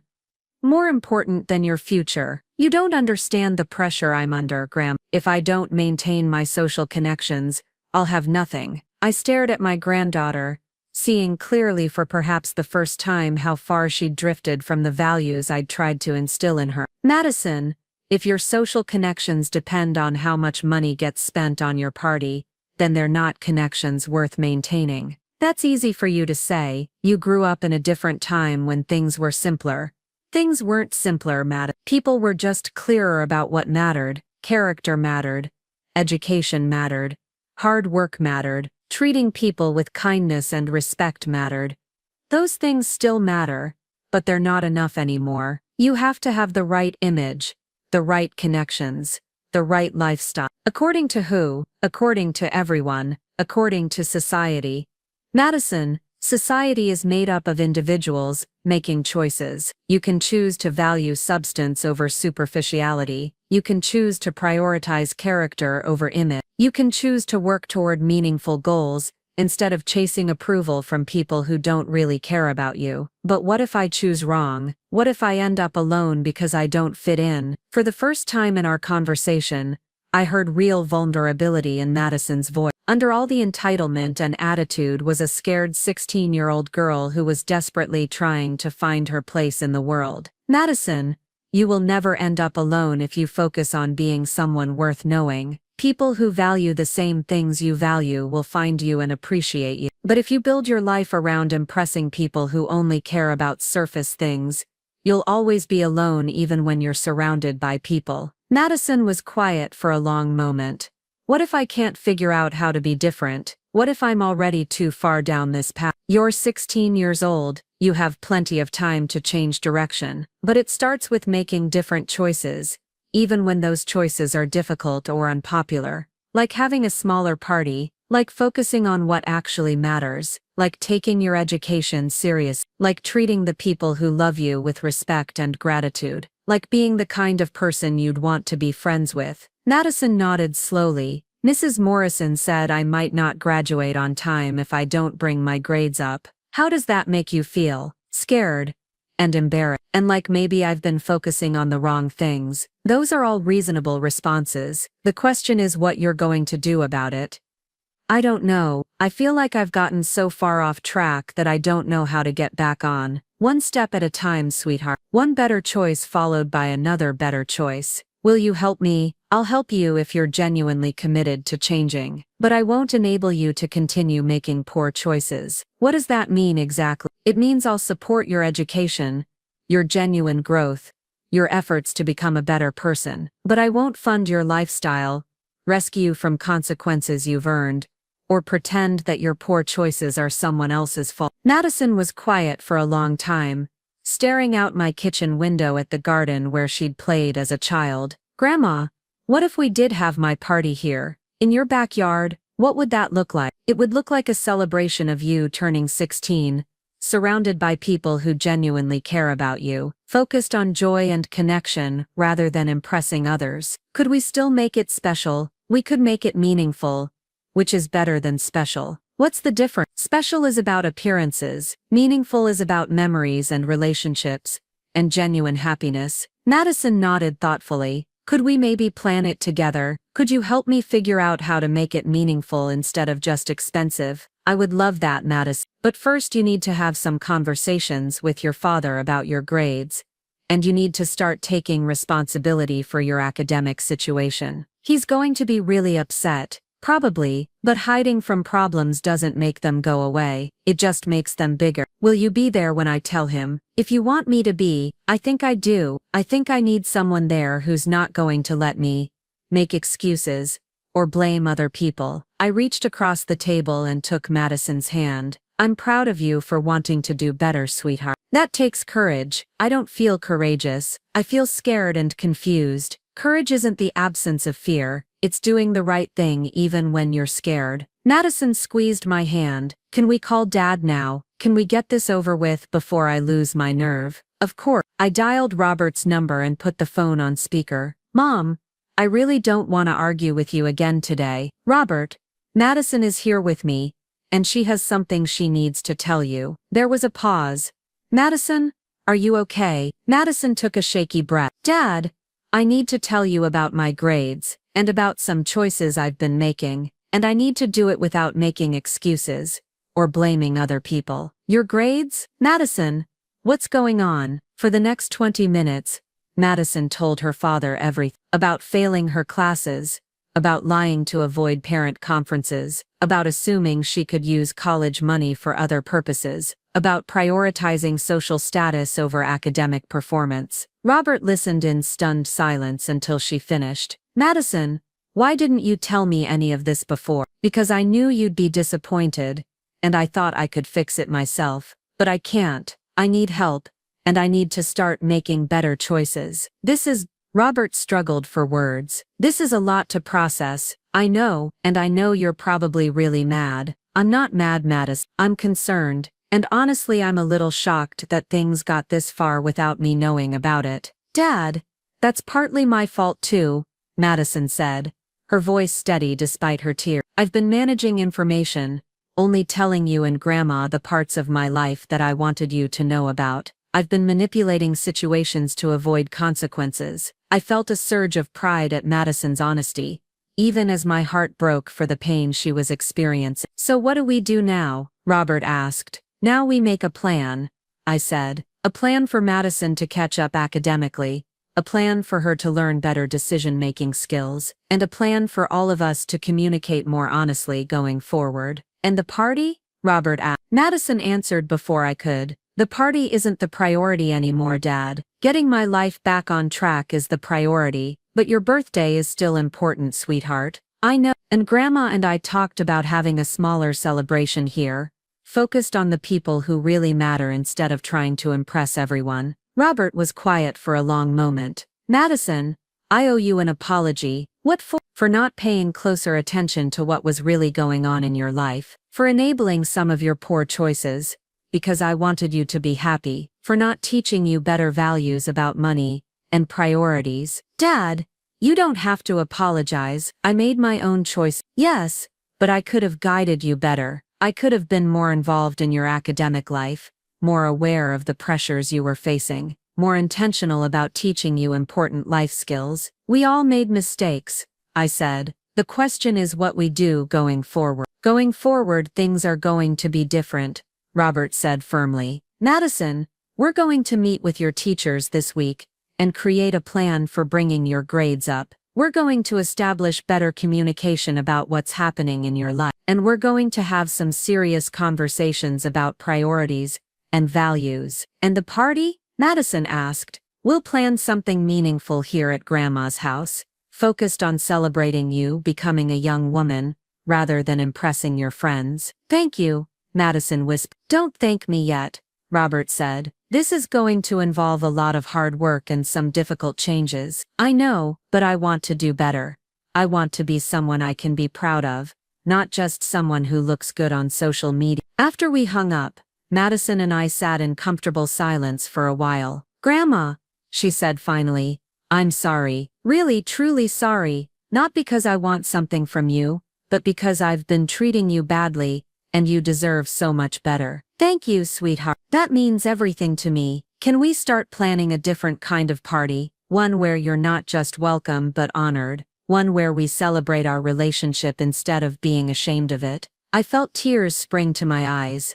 I would love that more than anything. Good, because I want everyone to know that I have the most amazing grandmother in the world, and I'm lucky to be your granddaughter. For the first time in months, I felt like I had my real granddaughter back. The entitled, dismissive teenager was gone, replaced by a young woman who was ready to do the hard work of growing up. It was going to be a long road, but for the first time in years, I felt hopeful about the journey ahead. The following Monday morning brought the confrontation I'd been expecting but dreading. I was watering my indoor plants when I heard car doors slamming in my driveway, not one, but two. Through my front window I could see Patricia Chen striding up my walkway with another woman I didn't recognize, both of them wearing expressions that suggested this wasn't a social call. I answered the door before they could ring the bell. Miss Franklin, Patricia said, her voice clipped and formal. This is Miranda Walsh, Savannah's godmother. We need to speak with you about the situation you've created. I looked at the second woman, noting her expensive suit, perfectly styled hair, and the kind of cold confidence that usually came with significant wealth or power. Everything about her screamed authority and entitlement. Good morning, ladies. What situation would that be? Miranda stepped forward, clearly considering herself the more intimidating of the two. Mrs. Franklin, I'm an attorney, and I specialize in contract law. Patricia has informed me that you made certain commitments regarding Madison's party, and that vendors have been contracted based on those commitments. I felt my spine straighten. I made no commitments to anyone except my granddaughter, and those commitments were conditional on her behavior and attitude. Verbal agreements can be legally binding, Miranda continued, her tone suggesting she was used to intimidating people into compliance. When you allowed planning to proceed based on the understanding that you would provide financial backing, you created an expectation of payment. I allowed no such thing. Any planning that occurred happened without my knowledge or consent. Patricia jumped in, her voice tight with frustration. You knew Madison was planning an elaborate party. You knew we were making arrangements. Your silence constituted agreement. I almost laughed. My silence constituted nothing except silence. I never agreed to fund a $40,000 party. I never signed any contracts, and I never authorized anyone to spend money on my behalf. Miranda pulled out her phone and began scrolling through what appeared to be notes. Miss Franklin, according to Patricia, you specifically discussed the availability of Madison's college fund for party expenses. I discussed nothing. Madison informed me that she wanted to use college money for her party. I never agreed to, but you didn't explicitly refuse at that time, Patricia said. You said you'd think about it, and I did think about it, and I decided the answer was no. Miranda's eyes narrowed. Miss Franklin, when elderly individuals make financial decisions that deviate significantly from previous patterns of behavior, it can sometimes indicate diminished capacity. Have you had any cognitive assessments recently? The insult hit me like a physical blow, but I kept my voice steady. Are you suggesting that refusing to fund my granddaughter's extravagant party is evidence of mental incompetence? I'm suggesting that your sudden reversal of what appears to have been a commitment suggests either memory issues or decision-making problems that warrant investigation. I felt rage building in my chest, but I also felt something else. Complete certainty that I was dealing with people who would stop at nothing to get what they wanted. Ladies, I'm going to be very clear about something. I am 73 years old, but I am in full possession of my mental faculties. I have never committed to funding Madison's party. I have never signed any agreements with vendors. I have never authorized anyone to make financial decisions on my behalf, and I will not be intimidated into paying for something I never agreed to fund. Mrs. Franklin, Patricia said, her voice taking on a pleading tone, you have to understand the position this puts everyone in. We've already put down deposits, vendors have been booked, invitations have been sent. People are expecting a certain kind of event. Then perhaps you should have confirmed funding before making those commitments. Miranda stepped closer, her voice dropping to what I assumed was her most threatening tone. Mrs. Franklin, I want you to understand that there could be legal consequences if you refuse to honor your obligations. Promissory estoppel is a real legal concept, and if damages have been incurred based on reasonable reliance on your promises, you could be held liable. I looked at this woman, this stranger who was standing on my front porch threatening to sue me because I wouldn't pay for a teenage party, and I realized that this situation had moved far beyond Madison's entitled behavior. This was about a group of adults who saw my money as available for their use, and were prepared to use legal intimidation to get it. Miranda, I want you to listen very carefully. I have made no promises, verbal or otherwise, regarding Madison's party. I have signed no agreement. I have authorized no expenses. If you or Patricia have incurred costs based on assumptions rather than actual commitments, that's your mistake, not my obligation. And if you continue to stand on my property making threats, I'll call the police and report harassment. Patricia's mask slipped entirely. You're really going to let Madison be humiliated because of your stubborn pride? I'm going to let Madison learn that actions have consequences, and that she can't treat people badly, and then expect them to fund her lifestyle. This isn't about her lifestyle, Miranda said. This is about honoring commitments you made to a minor child. I made no commitments to anyone, and even if I had, commitments are contingent on the other party meeting their obligation. Madison's obligation was to treat me with respect and include me as a valued family member. She failed to meet that obligation. So you're punishing a child for normal teenage behavior. I'm teaching a teenager that behavior has consequences, something her parents apparently failed to do. The insult landed exactly as I'd intended. Patricia's face flushed red, and Miranda's professional composure cracked. Mrs. Franklin, Miranda said, her voice icy, I think you're going to regret this decision. There are ways to challenge financial decisions made by elderly individuals, especially when those decisions seem vindictive or irrational. The threat was unmistakable. They were suggesting they might try to have me declared mentally incompetent if I didn't pay for Madison's party. Ladies, this conversation is over. You need to leave my property immediately. Mrs. Franklin, Patricia started. Immediately, I repeated, pulling out my phone. Or I call the police right now. They left, but not before Miranda handed me a business card and said, You'll be hearing from us again, Mrs. Franklin. I watched them drive away, my hands shaking with a combination of anger and adrenaline. The fact that they'd escalated to legal threats told me everything I needed to know about the kind of people I was dealing with. These weren't concerned parents trying to help their children. These were manipulative adults who were accustomed to getting their way through intimidation and coercion. I called Robert immediately. Mom, what's wrong? You sound upset. Robert, I just had a very disturbing visit from Patricia Chen and a woman named Miranda Walsh, who claims to be an attorney. What did they want? They threatened to sue me for not paying for Madison's party. They suggested I might be mentally incompetent, and they implied they might challenge my right to make my own financial decisions. There was a long silence.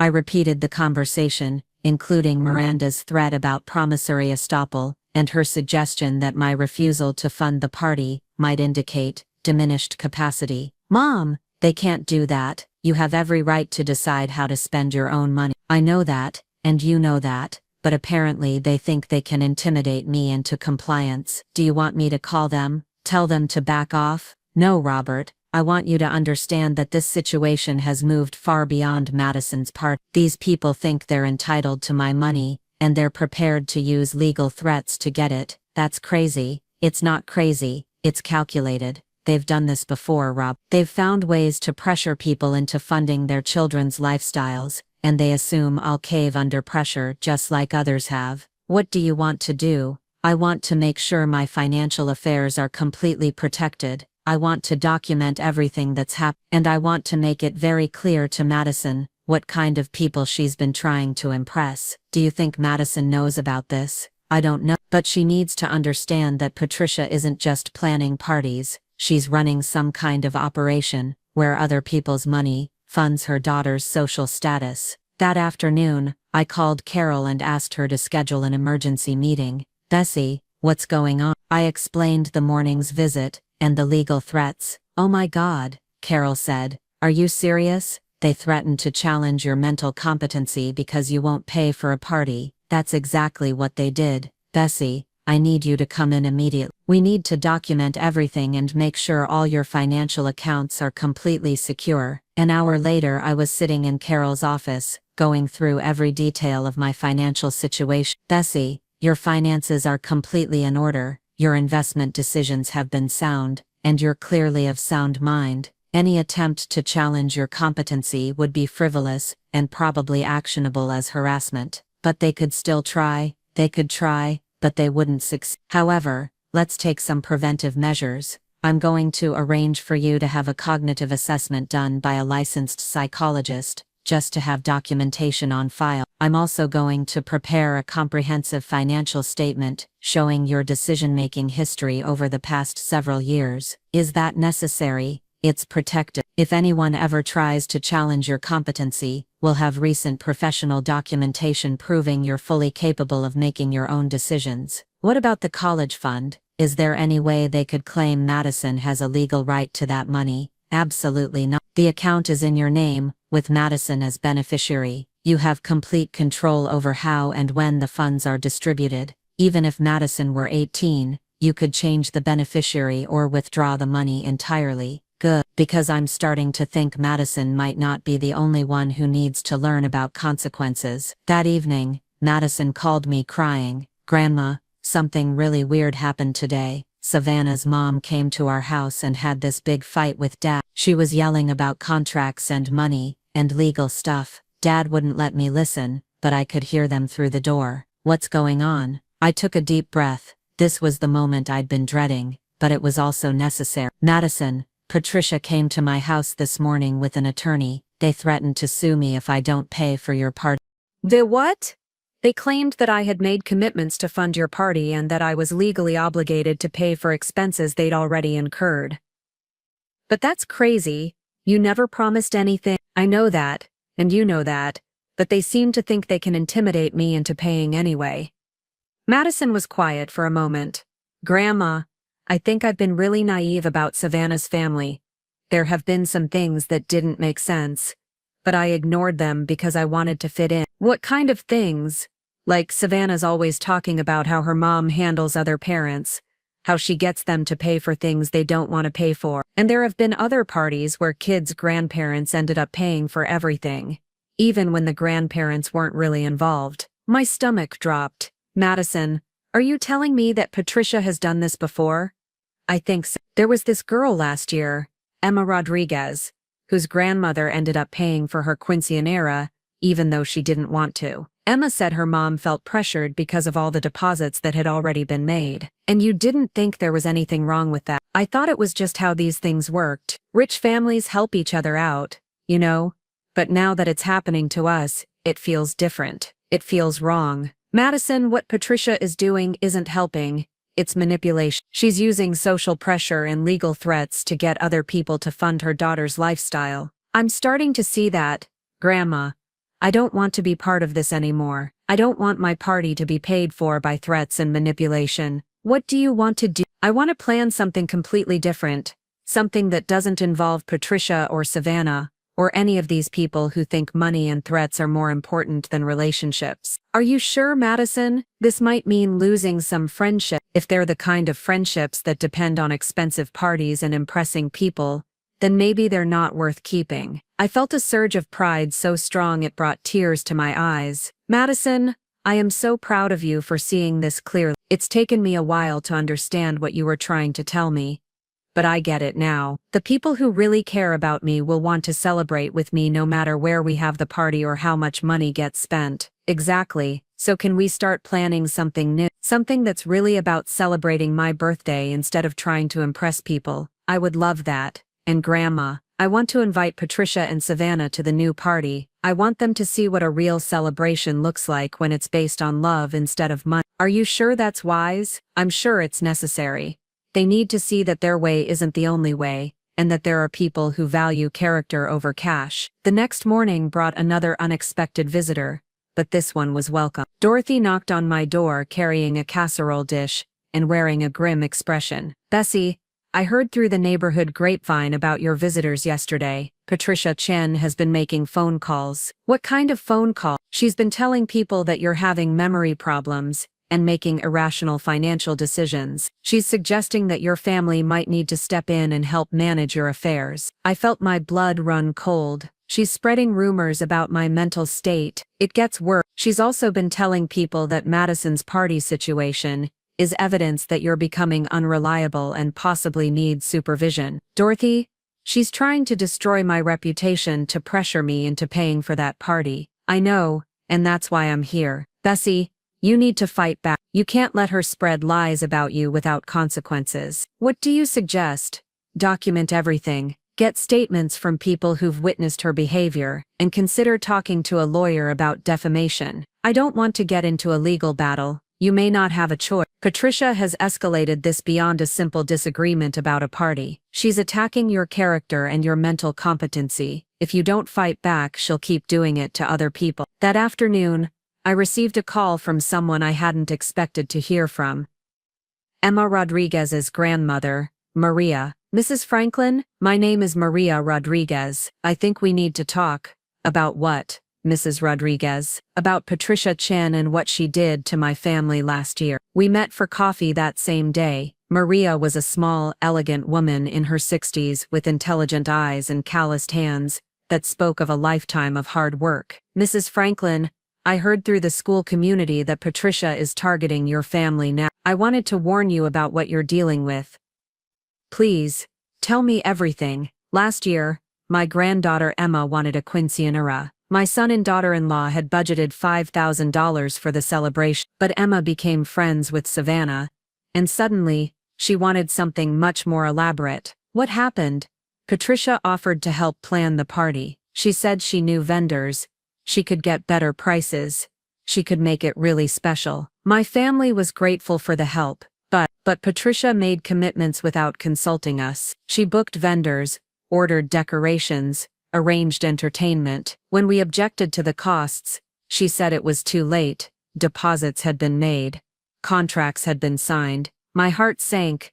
The same thing she tried to do to us. Exactly. But worse, when we still refused to pay, she started spreading rumors that our family was unreliable, that we didn't honor our commitments. She made it sound like we were bad people who were trying to cheat vendors. "What did you do?" "Eventually I paid. I couldn't stand the thought of Emma being humiliated, and I couldn't stand the rumors Patricia was spreading about our family. It cost me $15,000, money I had saved for my own medical expenses." "Maria, I'm so sorry. The worst part is that it didn't stop there. Since then, Patricia has treated our family like we owe her something. She expects us to support her various projects, to contribute to her causes, to be available when she needs help with events. She's using the fact that you paid as leverage for more demands." "Exactly.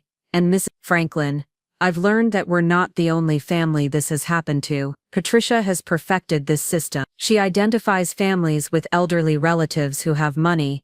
She gets the teenagers excited about elaborate parties, and then she pressures the grandparents to pay through a combination of social manipulation and legal threats." I stared at Maria, feeling sick to my stomach. "How many families has she done this to?" "At least 5 that I know of directly, probably more. And no one has reported her." "Reported her for what?" "She's careful to stay within legal boundaries. She doesn't technically commit fraud. She just creates situations where people feel they have no choice but to pay. But that's extortion. It's manipulation. And unless someone is willing to stand up to her publicly, she'll keep doing it." "Maria, why are you telling me that?" "Because you're the first person I've heard of who said no and meant it. Everyone else has eventually given in. If you can hold your ground, maybe you can stop her from doing this to other families." "What would that require?" "Exposing her method, making sure other parents understand what she's really doing, and probably enduring some serious retaliation." I left my meeting with Maria, feeling both horrified and determined. Patricia wasn't just someone trying to fund her daughter's social life. She was running a systematic operation that targeted vulnerable families and used emotional manipulation to extract money from elderly relatives. That evening, I called a family meeting. Robert, Madison, and I sat around my kitchen table while I explained everything I'd learned. "So this isn't just about Madison's party," Robert said when I finished. "This woman has been doing this to multiple families, and she's gotten away with it because people are either too embarrassed to talk about it, or too afraid of the social consequences to fight back," I said. Madison looked pale and shaken. "Grandma, I feel awful. I helped her do this to you. I was part of her system." "Madison, you didn't know. You were manipulated just like the teenagers in all the other families." "But I should have known. I should have seen that something was wrong when she started making all these arrangements without checking with you first." "Sweetheart, Patricia is very good at what she does. She's had years of practice manipulating people." Robert leaned back in his chair, his face grim. "So what do we do now?" "We have a choice," I said. "We can try to stay quiet and hope Patricia moves on to easier targets, or we can fight back and try to stop her from doing this to other families." "What would fighting back look like?" Madison asked.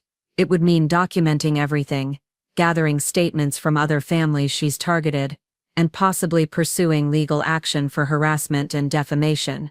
And it would mean dealing with serious retaliation."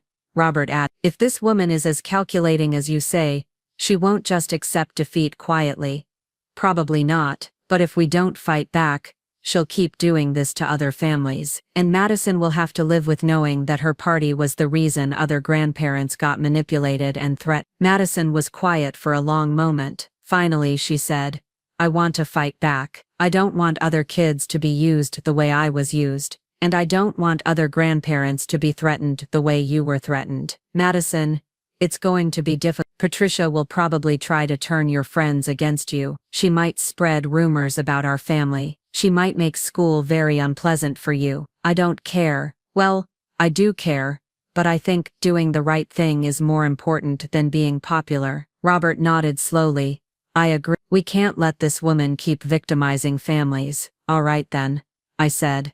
"Tomorrow we start fighting back." The next morning, I called Janet Morrison at the school. "Mrs. Morrison, I need to discuss something with you that goes beyond Madison's academic situation." "What's going on, Miss Franklin?" I explained everything about Patricia's operation, her threats, and what I'd learned from Maria Rodriguez. "Mrs. Franklin, this is very concerning. If what you're telling me is accurate, it suggests a pattern of behavior that could be considered predatory. What can the school do about it?" "Officially, very little. As long as no school rules are being broken. Unofficially, I can start paying closer attention to party planning situations, and make sure parents are aware of their rights and options." "Would you be willing to speak with some of the other families who've been targeted?" "Absolutely.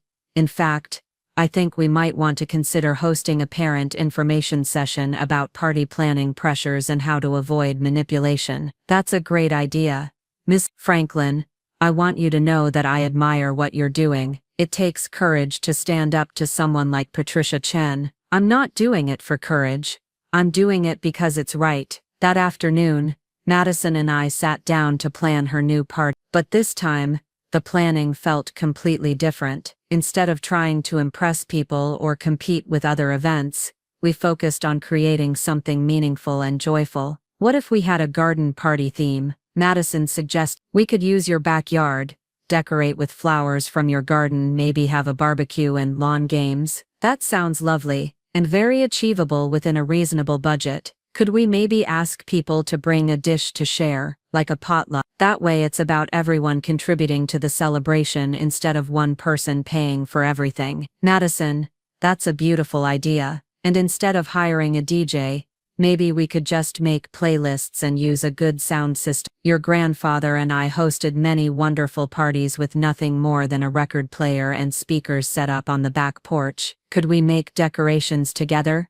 Like actually spend time creating things instead of just buying everything." "I would love that." As we planned, I watched Madison transform before my eyes. The anxious, status-conscious teenager was disappearing, replaced by a thoughtful young woman who was genuinely excited about celebrating with people she cared about. "Grandma," she said as we finished making our initial plans, I want to do something else too. What's that? I want to use my birthday as a way to help other people. What if we asked for donations to a charity instead of gifts? Or what if we organized some kind of service project as part of the celebration? Madison, that's a wonderful idea. What kind of cause would you want to support? Something that helps elderly people who are being taken advantage. I keep thinking about all the grandparents who've been manipulated into paying for parties they couldn't afford. Maybe we could raise money for legal aid services or financial counseling. I felt tears spring to my eyes. Madison,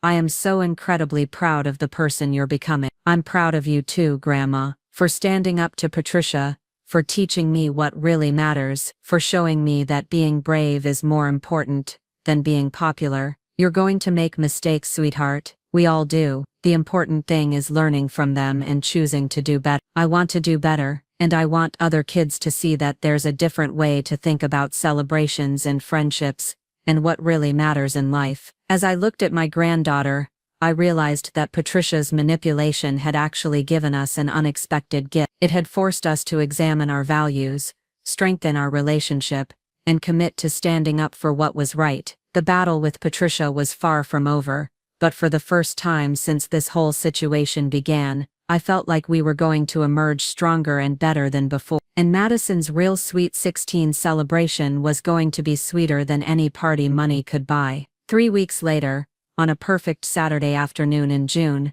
my backyard was transformed into something magical. Madison and I had spent countless hours together creating decorations from flowers in my garden, stringing lights between the old oak trees, and setting up tables borrowed from the community center. The smell of barbecue filled the air, and laughter echoed from every corner of the yard. But the most beautiful thing wasn't the decorations or the food. It was watching Madison move through the crowd of guests, genuinely happy and completely herself. She wore a simple sundress we'd found together at a local boutique, her hair adorned with flowers from my rose garden. She looked radiant in a way that had nothing to do with expensive clothes or professional styling. The guest list told the real story of transformation. Instead of the 100 teenagers Patricia had planned to impress, Madison had invited 30 people who actually mattered to her. Her close friends from school, a few family members, neighbors who'd watched her grow up, and surprisingly, several of the grandparents from families Patricia had previously targeted. Maria Rodriguez was there with her granddaughter Emma,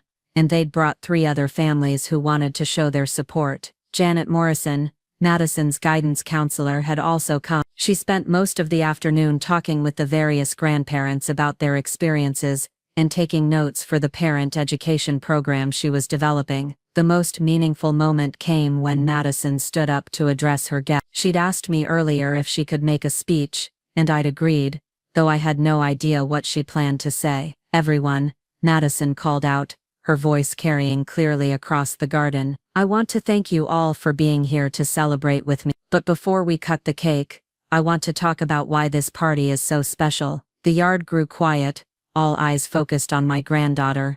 A few months ago, I was planning a very different kind of party. I was focused on impressing people, spending money, and trying to prove something about myself through how elaborate my celebration could be. I was so caught up in appearances that I almost lost sight of what really mattered. I felt tears prick my eyes as I watched Madison speak with confidence and sincerity. My grandmother saved money for years to help secure my future through education. Instead of being grateful for that incredible gift, I demanded she spend it on one night of showing off. I treated her like she existed only to fund my lifestyle, and I was prepared to exclude her from my own party because I was ashamed of her age. Several people in the crowd turned to look at me, their expressions ranging from surprise to admiration. But my grandmother did something brave. She said no. She refused to reward my selfish behavior, and she forced me to look at who I was becoming. It was the hardest and best lesson I've ever learned. Madison paused, wiping her eye. "This party costs a fraction of what I originally wanted to spend, but it's 100 times more meaningful. Everyone here is someone who genuinely cares about me, not someone I'm trying to impress. The decorations were made with love instead of purchased for show. And most importantly, my grandmother isn't just welcome here, she's honored here, because she's the most important person in my life." The applause that followed was spontaneous and heartfelt. I saw several of the other grandparents wiping their eyes, and even some of Madison's teenage friends looked moved by her words. One more thing, Madison continued. We've set up a donation box for the Senior Legal Aid Society, which helps elderly people who are being taken advantage of financially. If you'd like to contribute, we'd be grateful, but your presence here is the only gift I really want. After her speech, Madison came over and hugged me tightly. Thank you, Grandma. Thank you for loving me enough to teach me better. Thank you for being brave enough to learn, sweetheart. The afternoon continued with games, music, and the kind of genuine celebration that no amount of money could have purchased. I watched Madison play volleyball with her friends, help elderly guests find comfortable seating, and make sure everyone felt included. This was the granddaughter I'd always known she could be. Around sunset, as we were beginning to clean up, Patricia Chen's car pulled into my driveway. I tensed, wondering if she was planning another confrontation, but Madison surprised me by walking straight toward the car. I'll handle this, Grandma. Patricia got out of her car, dressed impeccably as always, her expression carefully neutral. Savannah emerged from the passenger side, looking uncomfortable and uncertain. Madison, Patricia said, her voice strained, I heard about your party. I wanted to stop by and congratulate you. Thank you, Madison replied calmly. Would you like to come see what we created? Patricia looked around the backyard, taking in the simple decorations, the potluck tables, the mix of ages among the guests. Her expression was difficult to read. It's very charming, she said finally. It's real, Madison corrected gently. Patricia, I want you to know that I understand now what you were trying to do with my original party plans, and I want you to know that it stops here. Patricia's composure cracked slightly. I don't know what you mean. I think you do. I've learned about the other families, the other grandparents who were pressured into funding parties they never agreed to support. I've learned about the legal threats and the manipulation. Savannah looked shocked, turning to stare at her mother. Mom, what is she talking about? Patricia's face hardened. Madison, I think you've been listening to some very biased stories. I've been listening to the truth. And here's what's going to happen going forward. If I hear about you pressuring any other families, the way you pressured mine, I will personally make sure everyone in our school community knows exactly what you're doing. You wouldn't dare try me, Madison said quiet. I've learned that being popular isn't worth compromising your integrity, and I've learned that sometimes the right thing to do is also the hardest thing to do. Patricia looked like she wanted to argue, but something in Madison's demeanor must have convinced her that the threat was real. Savannah, Madison continued, turning to her former friend, you're welcome to stay and see what a real celebration looks like, but only if you want to be here for the right reasons. Savannah looked between her mother and Madison, clearly struggling with conflicting loyalties. I think I'd like to stay for a little while, she said finally. Patricia's expression turned cold. Savannah, we need to leave. Now, Mom, maybe I should see what Madison's talking about. Maybe I should understand what's been happening. Get in the car, Savannah. For a moment I thought Savannah might stand up to her mother, but after a few seconds of tense silence, she got back in the car. Patricia turned back to Madison. You have no idea what you're messing with, young lady. Yes, I do. I'm messing with someone who preys on families and uses children to manipulate their grandparents, and I'm not afraid of you anymore. Patricia drove away without another word, leaving Madison standing in my driveway looking shaken but resolute. Are you okay, sweetheart? I asked, putting my arm around her. I'm better than okay. I'm free. The following Monday brought news that I hadn't expected but probably should have. Janet Morrison called to tell me that Patricia had lodged a formal complaint with the school district, claiming that Madison and I were spreading malicious rumors and that I was an unstable influence on Madison's education. Miss Franklin, I want you to know that the administration is taking this complaint seriously, but not in the way Patricia probably hoped. What do you mean? I mean that when someone files a complaint like this immediately after being confronted about their own behavior, it tends to validate the accusations rather than discredit them. The principal has asked me to document everything you've told me, and to reach out to other families who might have had similar experiences. So Patricia's complaint actually backfired, complete. She's also made the mistake of putting her threats in writing, which gives us documentation of harassment that we didn't have before. 3 days later, the local newspaper ran a story titled, Community parents raise concerns about party planning pressure. The article, written by a reporter whose own mother had been targeted by Patricia, detailed the systematic way certain parents were manipulating elderly relatives into funding elaborate celebrations. The story didn't name Patricia directly, but it quoted several families anonymously, and included a sidebar about warning signs of financial manipulation targeting seniors. It also mentioned the success of Madison's alternative celebration as an example of how meaningful events could be created, without financial pressure. The response was immediate and overwhelming. Janet Morrison received calls from dozens of parents sharing their own experiences, and the Senior Legal Aid Society reported a surge in requests for information about protecting elderly relatives from manipulation. 2 weeks after the newspaper article, I received a call from an investigator with the State Attorney General's office. "Mrs. Franklin, we've received multiple complaints about fraudulent party planning practices in your area. Would you be willing to provide a statement about your experience?" The investigation that followed was thorough and careful.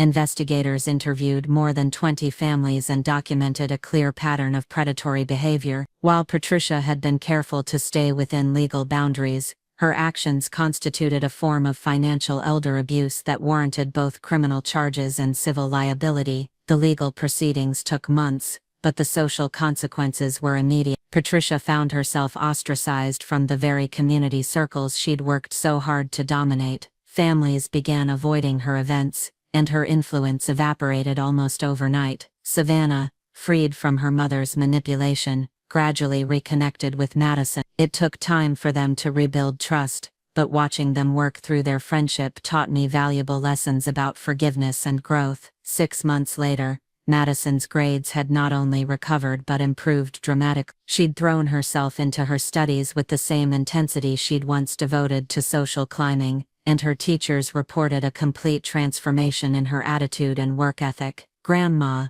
she said one evening as we worked together in my garden, "I've been thinking about college." "What about it?" "I want to study social work. I want to help families who are being taken advantage of, especially elderly people who are being pressured by their own relatives." I felt my heart swell with pride. "Madison, that's a wonderful goal. Do you think there's still enough in the college fund to make that possible?" I smiled, thinking about the account that had grown substantially during the months when Madison was proving herself through her choices rather than her demands. "I think we can make it work, sweetheart. I think we can make it work very well." As we knelt together among the roses, Madison working to pull weeds while I guided her hands to avoid the thorns, I realized that this garden was the perfect metaphor for what we'd been through together. Growth required careful tending, patience, and sometimes the courage to prune away what wasn't healthy. But with love, attention, and the right conditions, even the most damaged plants could bloom again. The college fund was intact, Madison's future was secure,